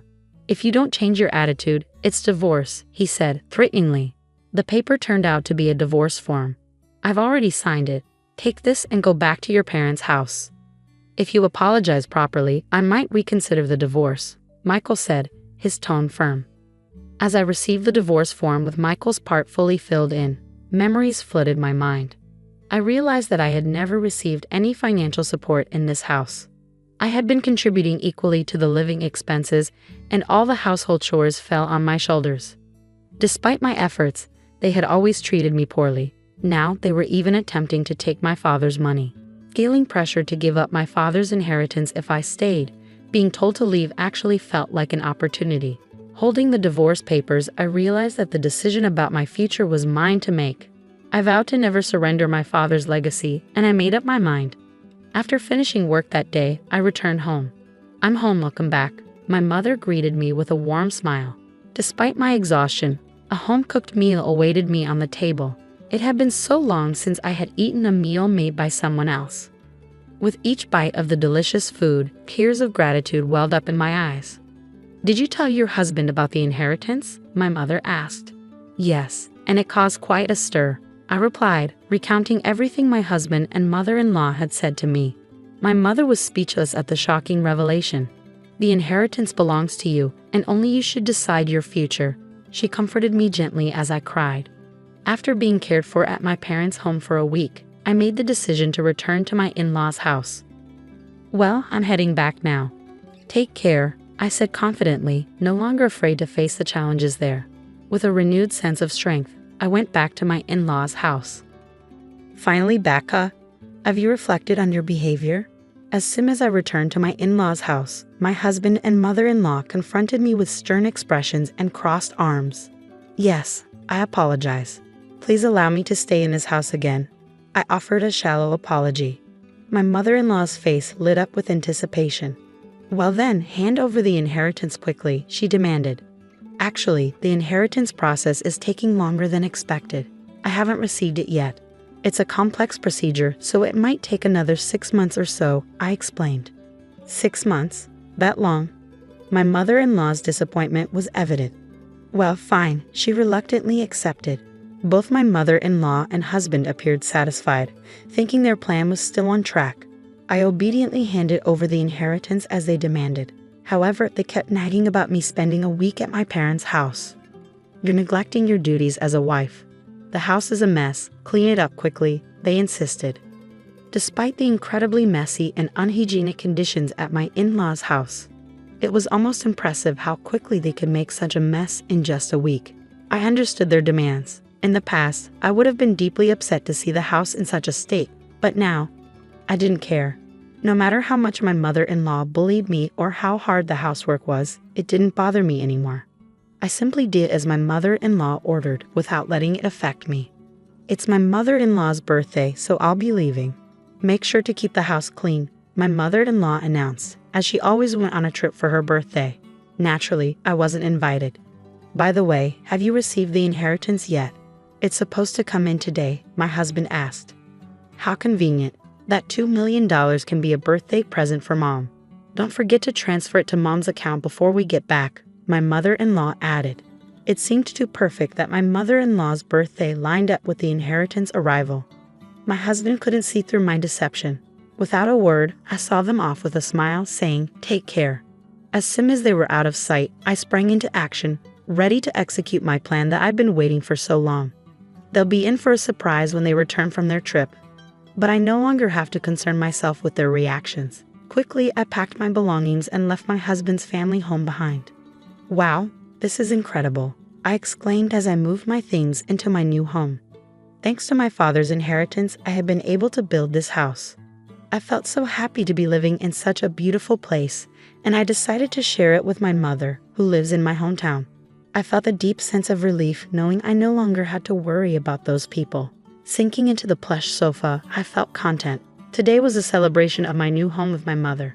We even invited a chef to cook for us, and we spent the day indulging in luxury. The next evening, my husband called me, his voice full of frustration. "What the hell is going on?" he demanded, clearly confused by the empty house he returned to. "I won't be coming back there. Goodbye," I said firmly, trying to end the conversation without further discussion. But my mother-in-law's angry voice came through the phone. "What are you doing? Where are you now?" she demanded to know. "I can't tell you that. You asked me to clean the house, so I packed up my belongings," I replied calmly. "That's not a funny joke. Plus, you didn't transfer the inheritance. How many times do I have to tell you that the daughter-in-law's money is mine?" she shouted. "Huh, I'm single, you know," I retorted. Suddenly, my yelling mother-in-law fell silent. "Single?" she echoed. "Well, I'm a divorcee. I was handed a divorce paper, so I submitted it.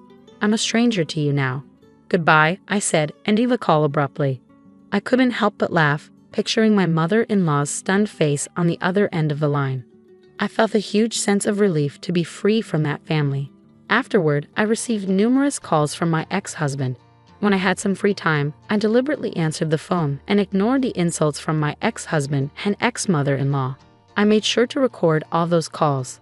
I decided to seek advice from the police with those recordings. Harassment from an ex-husband is unfortunately common, but it's important to address it before it escalates. Thankfully, the police responded promptly and went to warn my ex-husband's family. For my ex-family-in-law, who valued their public image, just having the police show up was damaging enough. Additionally, a subordinate of my ex-husband who lived in the neighborhood witnessed the police visit. Since my ex-husband was a prominent figure in the company, rumors spread rapidly. Furthermore, colleagues and subordinates who harbored resentment towards my ex-husband began to spread negative gossip about him. Eventually, the rumor made its way to my department. "Did you hear about the police visit?" my colleagues whispered amongst themselves. "I'm divorced now, so I'm not really in the loop," I replied loudly enough for others to hear. The gossip-loving employees eagerly spread the news further. It didn't take long for the rumor to reach my ex-husband's boss. "You've been the subject of a lot of negative rumors, haven't you?" his boss remarked. "What are you talking about?" my ex-husband protested. "I can't tolerate men who don't appreciate their wives. Furthermore, with these damaging rumors circulating, it will tarnish our company's reputation. Therefore, I've decided to transfer you," his boss declared. The transfer order issued to my ex-husband was severe. "Wait, this place is," my ex-husband began, realizing it was a branch office in the least productive region. "There's no entertainment around whatsoever. It's like being on a deserted island. Do you understand what this means?" his boss continued. Everything my ex-husband had worked for up to that point crumbled, and there was no hope of advancement in the future. Unable to decline the transfer order, my ex-husband had no choice but to relocate to this rural area. As for my ex-mother-in-law, she was likely shocked by her son's tarnished reputation and the fact that she could no longer live with him. This led her to become reclusive and ultimately develop depression. There were also concerns about dementia, as she frequently caused disturbances at home. My ex-father-in-law now finds himself in the difficult position of caring for his drastically changed wife. "Even without blood ties, a daughter-in-law is still a valuable family member," he often remarked. The challenges faced by my former in-laws could be seen as karma for the harassment they inflicted on me. Now, unhappily living with my mother, we've even taken up gardening in our spacious yard. If I had remained in that house, I might never have discovered this wonderful hobby. Embracing this hobby has revitalized me. My body, once worn down by stress, is now healthy again. I'm grateful to have severed ties with my former in-laws and found true happiness. One day, when I got home, I couldn't find my husband anywhere. He had left without telling me, and I couldn't find any clues about where he went. A few days later, I discovered that he and my sister had run away together to get married. That was 12 years ago. Recently, he called me and said he was coming back home with my sister, his wife now, and that I should leave his parents' house. He was upset that I was living there. It's been 12 years since they ran away, and it seems like he wants to make my sister his wife officially now that things have calmed down. But they don't know. They don't realize how much our family, including me, has changed since then. My name is Melanie Miller. and I'm 27 years old. I studied web design and worked at a company where I met my husband Shane. Shane is a friendly guy who works in sales. We fell in love quickly and got married after a year of dating. After we got married, we moved in with his parents. I quit my job at the company and started working as a freelance web designer from home. I wanted to take care of our home and support my husband's lifestyle. At first, it was hard for me to find a steady job, so my income wasn't always reliable. But now things had changed. I was able to find work easily and make a steady income. I could work at my own pace and prioritize my family. I cherished the time I spent with my husband and his family in the mornings, evenings, and before bed. Life felt really good. But I started to notice a change in my husband's behavior. It began when I started making twice as much money as I did at my previous job just 2 months earlier. I was thrilled to have reached and exceeded my old salary. I couldn't wait to tell my husband when he got home from work. Shane, guess what? Last month, I made twice as much as I used to at my whole job. What? Seriously? Your old job paid pretty well, didn't it? Yeah, but I've been wanting more. I finally did it. Yeah, sure, that's great. You want me to throw you a party? My husband's response was unexpectedly sarcastic and negative. I couldn't understand why he was acting that way, so I asked, Shane, are you upset with me about something? Did I do something wrong? I thought you'd be happy for me. Why should I be happy? My salary didn't increase. Well, yes, but can't you just be happy for me, your wife? Really? I'm not like you. I'm just not naturally happy. Shane. After that argument, my husband started to withdraw more and more each day. Our talks became less frequent until I was the only one saying good morning and good night. Even though we had only been married for a year, it felt like we were far from happy. My in-laws, who we lived with, could sense the tension but never said anything. 2 months passed and nothing changed. We ate together in silence, and he always controlled the TV. When I was watching something, he would eat all the food I bought without asking. Whenever I tried to talk to him about it, he would argue, so I stopped bringing it up. One day, while I was cleaning the house, my mother-in-law approached me looking concerned. Melanie, how are you feeling? Are you alright? What do you mean, am I alright? Well, when you and Shane first got married, you used to go out and have a good time together. But lately, it seems like you don't do that much anymore, and you hardly talk. Yeah, but we've only been married for a year, I replied, trying to brush off her concern. I forced a smile to reassure her, but she could tell it wasn't genuine. She looked at me seriously. If you don't want to talk about it, that's okay, but I worry about you. Lately, it seems like you've been feeling down. Well, I'm not pretending to be okay. Your father has noticed it too. We're just concerned that you might be overwhelming yourself. Oh, Mom. I couldn't deny that my husband's discomfort with my higher income might have been partly my fault. But at the same time, I felt alone in my achievement. When my mother finally acknowledged the pain I was feeling, it brought tears to my eyes. So I decided to open up to her completely. After hearing everything I had to say, she started to comfort me and said, I'm so sorry. He's just not mature enough to be genuinely happy for your success.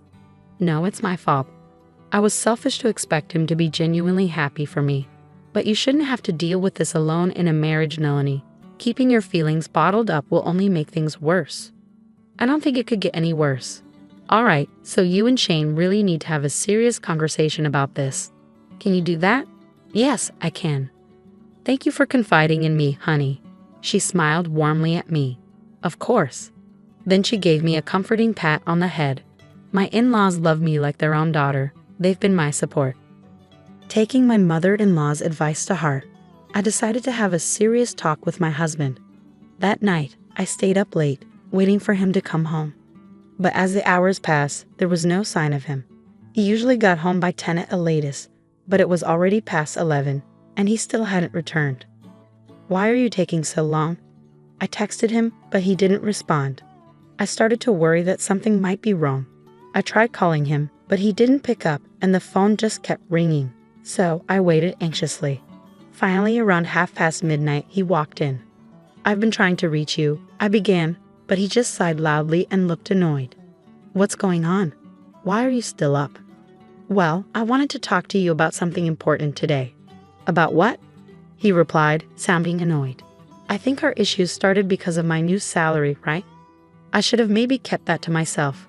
I know it might have hurt your pride." As soon as I said that, I felt a shiver down my spine. He was standing there, looking cold and distant. I was scared stiff. He responded with anger. "There's nothing to talk about, and it's pathetic that you're waiting up for me. I'm just trying to make things better between us, Shane. That's the problem. I obviously made a mistake in choosing the right partner. No, I'm exhausted from working overtime. You don't have any right to speak, considering you just stay home all day." My husband stormed past me and headed upstairs to our room. I couldn't bring myself to move until I was sure he was upstairs. Why was he talking to me like that? All I wanted was a normal married life. My mother-in-law had encouraged me to talk to him, but it didn't solve anything. After his attitude, I didn't want to push for another conversation. It felt like he completely ignored me as a person, and it left me feeling bitter. 2 more months passed and still we didn't talk. The days seemed endless, slipping by in a blur. Then, one day, I came home to find my husband gone. I went into his room and something felt off. Huh? Shane's room is never this tidy. Shane isn't exactly known for being neat, but his room was strangely clean. His clothes and suitcase were gone. It hit me then, he'd moved out. I tried calling my in-laws, but their phone was either off or disconnected. Just as I was panicking, my sister, Mimi, called me. "Hi sis, it's been a while." "Mimi, I can't talk right now." "Is he? Your husband isn't there, is he?" "What? How did you know?" "Something's not right," I said, feeling a sense of unease. "I'm with your husband right now." "What? What do you mean?" "Well, I happened to be at the bar and I ran into him there. We had a drink and he mentioned that you two weren't really getting along." "Mimi, no, you can't be serious." "I am. I'm dating him now and we're planning to get married, so don't try to stop me." "Going away? That's ridiculous. Bring Shane back home right now." "I'm sorry, I can't. I've actually had feelings for him for a while now, and he's tall and handsome. I'm taking him." Then she hung up. I tried calling her back many times, but she never answered. Instead, she sent me pictures. There were dozens of photos of them together, going on dates, smiling. It was really hard for me to see. A few days later, I received the completed divorce papers signed by Shane. When I called his workplace, they told me he had already quit. I knew I couldn't deal with this on my own anymore. I decided to tell my parents and in-laws about what was happening and ask for their support. So Shane and Mimi are together now. He left his job and wants me to sign the divorce papers, I explained. There was a stunned silence. Then my father-in-law spoke up after a moment. "Melanie, I'm truly sorry for our son's foolishness. You don't have to forgive us, and you don't owe us anything." "Oh, Father, I can't forgive your sister either. You're like a daughter to me." "I can't forgive them for hurting my precious daughter," everyone echoed his sentiment. In that moment, our feelings towards Shane and Mimi changed completely. My in-laws were already considering moving to a new house, and after this they said, "We want nothing to do with our son anymore." And they moved without telling him.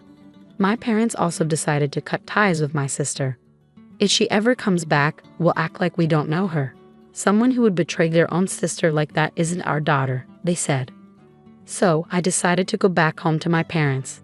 I asked for alimony from Shane as part of the divorce agreement. He replied, "You'll get it when I get my divorce." Eventually, I received several million yen in alimony along with a message, "Divorce me." Once the divorce was finalized, I cut all ties with Shane and Mimi. It's been 12 years since then, and a lot has changed. My in-laws demolished the house we lived in and sold the land. I've become more successful as a web designer, and my income has grown significantly. Thanks to this, I can travel often with my parents and live a fulfilling life. Today, while I was working, I got a call. Without checking the caller ID, I answered, thinking it was a client. But instantly, it brought back unpleasant memories. "It's been a while, Melanie. How have you been?" Shane's voice echoed. "I knew you recognized your ex-husband's voice," he chuckled. "He's still spouting nonsense like before. What do you want? After 12 years, now you want to talk?" I could hear him chuckle. "No, you're in my house. Leave within the next 10 minutes. "What? What are you talking about? We're facing some financial trouble anyway. I'm heading there now. I'm bringing my wife home to our house. You need to leave my parents' house now." It seems he still believes I'm living with his parents. He thinks that after 12 years, things have settled down and they'll finally be accepted. In the background, I hear my sister saying, "That's right, get out of there." But they really have no idea. Do they really think that just because it's been 12 years, everything is forgiven? The world isn't that forgiving, and I won't make it easy for them. But I took a deep breath and replied, "If you want to go home, go ahead. But I'm not at your parents' house anymore." "Oh really? Did my dad kick you out?" "How clueless can you be? Your parents' house is gone, Shane." "Huh? What do you mean it's gone?" Shane's voice started shaking with anxiety. At that moment, he arrived where the house used to stand. He screamed, "What the hell?" And I could hear the pain in his voice. I continued, "As soon as you ran away, we cut ties with both of you. Your parents moved out, and my parents completely disowned the woman you're with. There's nowhere for you to come back to." "Are you serious? How is this even possible?" "Believe it or not, it's up to you, but neither your parents nor mine consider you family anymore. You've proven you're not worthy since you both destroy people's lives." That's awful. But who's to blame for ruining your family? Don't ever call me again. I won't let you ruin my life any more than you already have." With that, I hung up and blocked their number. This time, I cut the last tie. After their failed attempt to go to his parents' house, they tried to come to mine, but my parents have already disowned her. My sister was crying loudly, but my parents just asked, "Who are you?" and ignored them at the gate. Then they both got down on their knees, begging, "Please forgive us. We have nowhere to go, please." Shane was pleading too, "I'm begging you, my parents' house is gone. We have nowhere to go." "Shut up, we don't care. You're not family anymore," my parents said as they sprinkled salt on the front door. "No please wait, no please, I'm begging you," my father-in-law pleaded. "You don't get to call me that. Get out of here." They were so persistent that my father ended up sprinkling salt on them, and my mother called the cops for trespassing. They haven't been seen since. Last I heard, they were jobless, homeless, and asking their friends for money. But word got around about them, and no one was willing to help. And even if they returned to their hometown, they'd face the same fate. But they brought it on themselves. They made their bed, and now they have to lie in it. My parents and I will never see them again, and they'll spend the rest of their lives regretting their choices. My name is Darcy. I live in a house with my husband, Carlos, and our daughter, Nikki. Carlos and I met in college and became close friends. I studied design, and he studied law. We both joined the same club. After college, I got a job at a design firm, which I really enjoyed. Carlos and I dated for a while, then got married when we were in our early 20s. When I got pregnant with Nikki, I kept working until she was born. But after she arrived, I decided to stay home and take care of her. Carlos and others thought it was a good idea for me to focus on being a mom, so I started working from home. Carlos became a lawyer after passing the bar exam. One day, Nikki said, "Mommy, I'm going to play with my friends. I'll be back before it gets dark, okay?" Life is really great living with my husband and daughter, and doing work I love. But one day, something surprising happened. I was out shopping, quite far from home, when I saw my mother-in-law, Christine, struggling with some heavy bags. I decided to go over to her. "Hi, mother-in-law." "Oh, Darcy, what a surprise," Christine said with a warm smile. It had been a while since we last saw each other, so I was happy to see her and suggested, "How about we have some tea together?" "I'd love to, but I'm in a rush," she replied. "Oh, I understand. No worries. Let's plan to catch up over tea next time. But let me help you with these bags at least. They look really heavy," I offered. After a bit of convincing, I managed to load her bags into the back seat of my car. They were quite heavy, and carrying 2 of them would have been a challenge. "Thank you and sorry," Christine said with a smile. It made me feel better that being a bit assertive was okay. Plus, there was something I wanted to talk to her about. As we drove to her home, we chatted about various things. Since it takes about 3 hours and 30 minutes to get to our in-laws' place, we can't visit often. But we always make sure to visit for New Year celebrations, so I know the way well. "Wasn't it hard for you to carry all of this by yourself?" I asked, finally bringing up something that had been on my mind. During the drive, I noticed that one of the bags my mother-in-law was carrying had groceries, while the other had daily essentials and cosmetic items that seemed more suited for a younger person rather than her usual style. "Well, they're just things I needed. I ended up getting quite a bit," she said, looking a bit down. I didn't push for more information and continued driving us to her home. "Darcy, thank you so much for your help. You've been a lifesaver. You can drop me off here. I'll manage to take them from the entrance," Christine said gratefully. "You don't have to do that," I replied. As my mother-in-law opened the door, I placed the bags by the entrance. Suddenly, a sharp voice cut through the air. "About time you got back, mother-in-law," said my sister-in-law, Katie. She seemed taken aback to see me, and her words faltered. I was equally surprised to see Katie, and I found myself unable to move. My mother-in-law looked flustered as she tried to gauge the situation. "Hey Katie, it's been a while. How have you been?" I said, attempting to ease the tension. Yeah, it's been a bit," Katie replied. I returned her smile and observed her closely. She seemed a bit disheveled, like she had just woken up. Holding her phone, she appeared a bit distracted. Her interrupted sentence left me feeling a bit suspicious. "I'm sorry for dropping in unexpectedly. I saw mother-in-law struggling with the bags while I was shopping nearby. So I decided to help out," I explained. "I see. I just got back from work this morning. I'm a bit of a mess. Sorry about that. Thanks for helping, mother-in-law. I'll take it from here," Katie said hastily, grabbing the bags and heading inside. In a gentle tone, I asked my mother-in-law, "Is everything okay living with Katie and the family?" She simply smiled and nodded. "Thank you for asking, Darcy. I'm doing fine. I'm sorry I can't offer you tea." "Don't worry about it. It was nice catching up. I'll come visit again," I reassured her, deciding not to push further.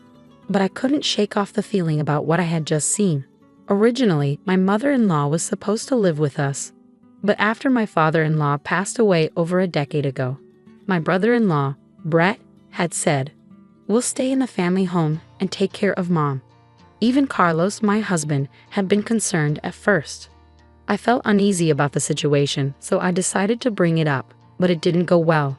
Carlos is really busy with work, isn't he? And his days off are unpredictable.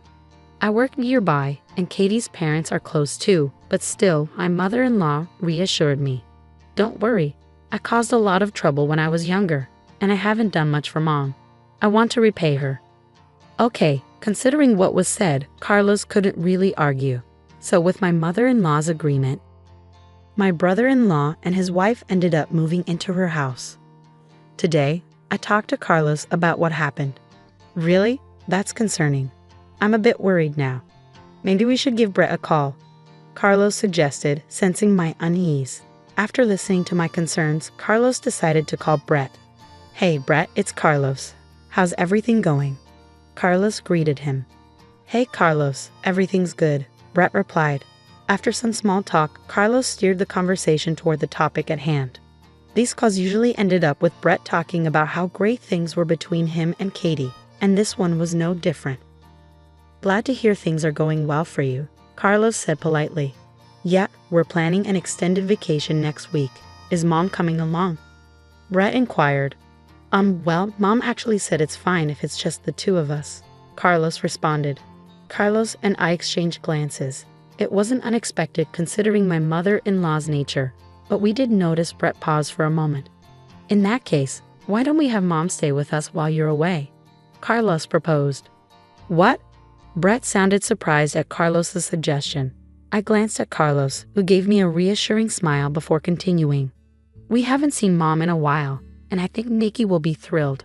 I'll reach out to Mom." "So it's settled," Carlos stated firmly. "Hey, hold on." Carlos interrupted before Brett could respond further. He took a deep breath, his expression serious as he looked at me. This was a chance for us to delve deeper into the situation with my mother-in-law. After that, Carlos quickly finalized the arrangements with Brett. I coordinated with my mother-in-law, and she agreed to stay with us for about a week. "Granny's coming today," Nikki exclaimed excitedly. "Yes, it's going to be fun," I replied. Nikki adores her grandmother, so she was thrilled about her visit. A few days later, my mother-in-law arrived with only a few belongings. As soon as she stepped in, she seemed relieved and bowed her head. "I'm sorry for imposing for a whole week," she said. "No need to apologize. We're glad to have you here. Nikki has been looking forward to it, so please make yourself comfortable," I reassured her. And so we spent a week together with my mother-in-law. However, I couldn't shake off the unease I felt about her behavior from the very beginning. Before her arrival, I had cleaned up the home office I usually work in to make space for her. When I showed her the room, she immediately said, "Oh, you've set up such a nice room for me. I feel guilty. I'd be fine with just a corner. Don't worry about it. Please feel free to use the room. I only use it for work anyway," I insisted, but she still seemed apologetic. With the kids off school, I had planned to make lunch for the three of us when my mother-in-law surprised me by saying, "Let me cook. Can I use the fridge?" Despite my insistence that she should relax, she kept insisting on doing household chores. Eventually, I managed to convince her to unwind in the living room while Nikki kept her company. Throughout the day, she would make comments like, "Oh, don't trouble yourself with snacks for me. I'm not worth it," or "I'm fine with whatever leftovers there are. Cold food is enough for me," as if she was an outsider rather than family. It was hard to see her belittling herself like this when she used to be much more lively. When Carlos came home and saw my mother-in-law chatting with Nikki, I filled him in on her behavior. "I understand. Thanks for telling me. I wish she would see her own worth more. Let's keep an eye on her. It's only the first day, right?" As it got late and we were getting ready for bed, my mother-in-law surprised us again by saying, "I guess I'll use this spot for a bit," referring to the basement floor as a place to sleep. "Mom?" Carlos was speechless. I calmly said, "Mother-in-law, please consider this your room until you leave. Use a blanket so you stay warm." "But won't that be a bother?" she asked. "Absolutely not. We want you to feel comfortable and enjoy your time here," I said earnestly, looking her straight in the eye. Her behavior hinted at the kind of life she'd been living with her own family. When I smiled warmly at her, my mother-in-law's eyes welled up with tears, and she finally broke down. "It's been 10 years since I've slept in such a warm place. Thank you." The revelation hit me hard, and Carlos's voice dropped several notches, filled with disbelief. "Mom, tell us the truth. Are things okay with Brett and the others? How's life really been?" My mother-in-law let out a nervous chuckle before answering. "Well, booking might be pushing it, but I have to manage, right? I mean, if they kicked me out, I wouldn't know what to do at my age." Slowly, she started to open up about the harsh reality of her life. It was far worse than we had imagined. She was doing all the housework in that house. Whenever Katie wasn't happy, she'd get yelled at. All the shopping duties fell on my mother-in-law's shoulders. She was even covering most of the living expenses. It became clear that her son-in-law and his wife had ulterior motives when they suggested living together, mainly to exploit my mother-in-law's finances. My mother-in-law would only eat after Brett and Katie were done, usually in the unheated basement, leaving her freezing during the winter months. "It's been a while since I've had a meal like today," she confessed tearfully. "I've always been alone, you know," she revealed. "What? Are you serious?" I was shocked by her revelation. It turned out that my mother-in-law wanted to sleep in the basement because it had become the norm for her in her previous home. Carlos and I were speechless. Initially, when Brett and Katie moved in, they were kind to her. At first, my mother-in-law was happy and thought it was a good idea to live with them. However, as the years passed, their behavior changed drastically. In the beginning, Katie used to cook and Brett would help with other chores. "I'm so tired, Brett. You work so hard. Let me take care of things today. You should rest," Katie would say. "Really? Thanks, Mom," Brett would reply. That was probably the beginning. "I'm really tired today," my mother-in-law would say. "Oh, sorry, Katie, I have plans with the neighbors today," Katie would reply. "What? You're prioritizing them over me?" Katie would retort. "Oh, I apologize. That's selfish of me," my mother-in-law would say. "No, that's not it. Don't worry. I'll prepare dinner when I get back," Katie would assure her. "This is my room, and this is Brett's room," my mother-in-law would assert. Gradually, Brett and Katie started to manipulate and exploit my mother-in-law more and more. Eventually, she found herself shouldering almost all of the household chores and contributing financially as well. At first, my mother-in-law used what used to be my father-in-law's study as her room. It was a well-equipped space with a bed and other furnishings, and she was happy to have such a cherished space as her own. However, even the study wasn't safe from Katie's interference. One day, Katie suggested, "Let's renovate this old study." "Hold on, Katie, this was my husband's beloved study. Can we please leave it as it is?" my mother-in-law pleaded. "I'm just thinking about your comfort," Katie would insist. Why are you making me out to be the bad guy? My mother-in-law would question. I'm sorry, but I prefer it the way it is, really, she would say. This room is outdated. It's worthless with all this junk, Katie would argue. Then, intentionally, Katie reached for a piece of glasswork, a music box made of glass, a favorite of my late father-in-law. He bought it during a trip they took together, and it held sentimental value. But Katie deliberately dropped it. Oops, my mistake. I didn't mean to, Katie would say. Oh no, the glass is shattered everywhere. It's so dangerous. What a shame to keep this room the same, especially with all this junk. Please don't touch anything else, my mother-in-law would plead. Who do you think you're talking to? Fine, I'll leave the study alone. But from now on, you handle everything in the house. And with all this junk, it's too risky for you to sleep here. You should sleep in the basement.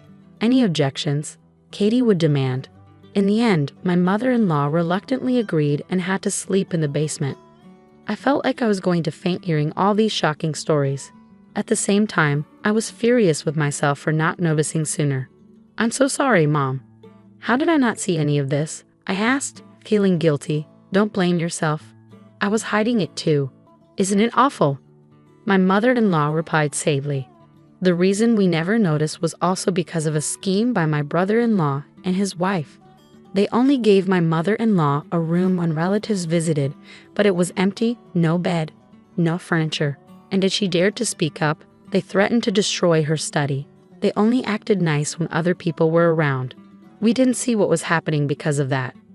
If my mother-in-law and I hadn't bumped into each other that day, this might have continued even longer. The thought sent chills down my spine. I always wanted to talk to you about this, but that study and that house are full of memories with my husband, my mother-in-law said tearfully. Tears streamed down her face, and I couldn't hold back my own. Our dear mother-in-law had endured this for over a decade. I couldn't even imagine how hard it must have been for her. How could her own family do this? They're heartless, I exclaimed, pulling her into a tight hug. Darcy, I need to step out for a moment, my mother-in-law said, her voice trembling with emotion. After we cried together, Carlos gently rubbed my back and spoke softly. Don't worry, Darcy and Mom. I'll take care of this.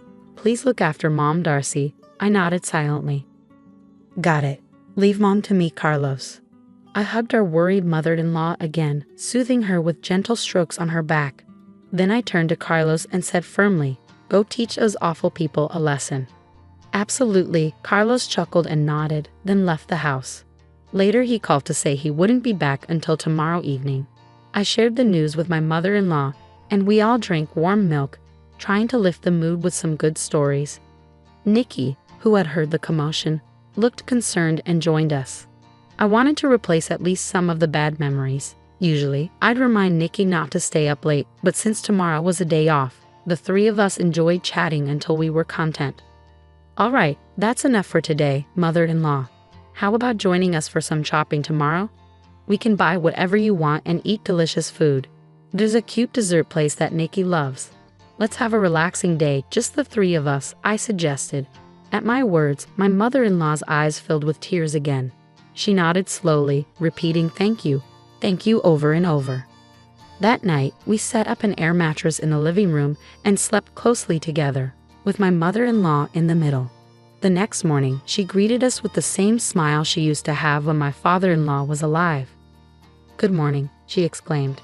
And just as promised, we all had a fun shopping day. In the evening, we received a message from Carlos saying he had returned home. So we headed back as well.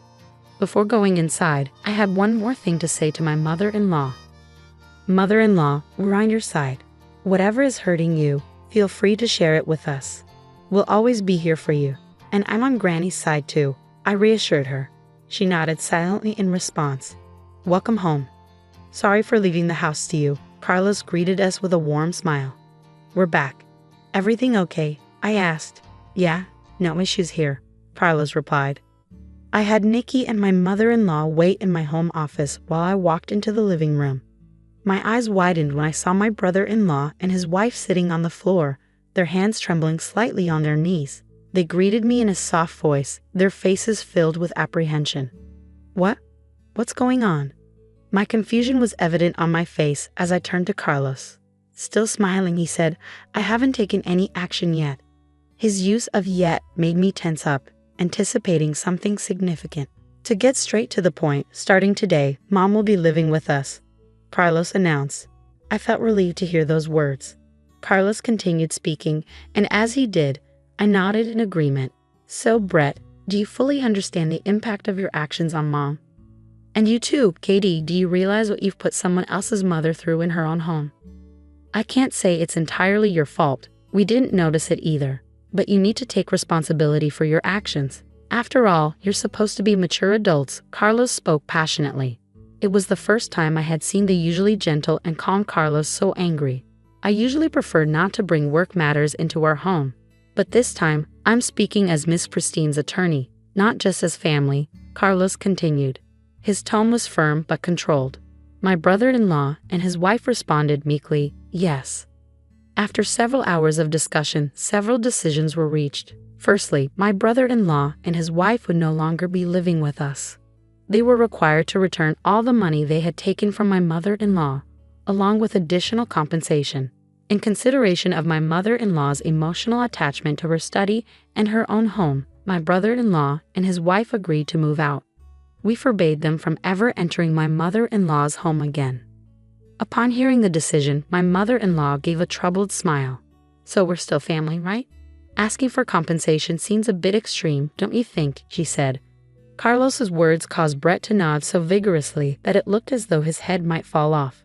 Yes, I'm truly sorry for everything. Please accept this as our apology, Brett said, looking thoroughly remorseful. After the discussion, Carlos took a deep breath and addressed my mother-in-law. So please accept this, Mom. Let's put this behind us. Brett and his wife will never forget what they've done and will ensure it never happens again, Carlos said gently. They both nodded in silence. Seeing this, Carlos smiled softly and continued in a quiet voice. It won't happen again, right? They both responded, yes, never again, absolutely. So the conversation came to an end. Within a few months, we received the compensation that Carlos had arranged for my brother-in-law and his wife. My mother-in-law wanted to give it to us, saying it was because we had helped her, but we refused. She insisted, so we agreed to accept a small amount each month for groceries and let her use the rest. Carlos, what did you say to Brett and his wife? I was curious about that day, so I asked him when we were alone. I said to Carlos. Carlos scratched his head, even though it wasn't itchy. Don't worry about me losing my cool, okay? Why would I? You stood up for your mom, and they regretted what they did, I replied. Actually, Carlos had contacted Brett immediately after hearing what had happened. It's rare for me to get angry, but when I do, people say I'm pretty intimidating. I think I really scared them when I called, Carlos said. He told me where he was right away. Although a bit distant, he drove straight to the destination. Upon arriving, he'd immediately confronted the two. I couldn't just let it slide, especially because he's my brother, and I trusted him with Mom. I didn't know all the details, but judging by how scared they both looked, Carlos must have been really intimidating when he was angry, I thought. As they left, they bowed deeply, saying, We're truly sorry. Well, mother-in-law seems happy, and so does Nikki. I'm happy too. Thank you for standing up for us, Carlos. I'll keep doing my best for our family, even after everything. It's reassuring to know we can still be a happy family, I said, grateful for my reliable husband and for my mother-in-law, who chose to lean on us. From now on, I'm determined to make up for the hardships by being a devoted daughter-in-law and doing my best in every way.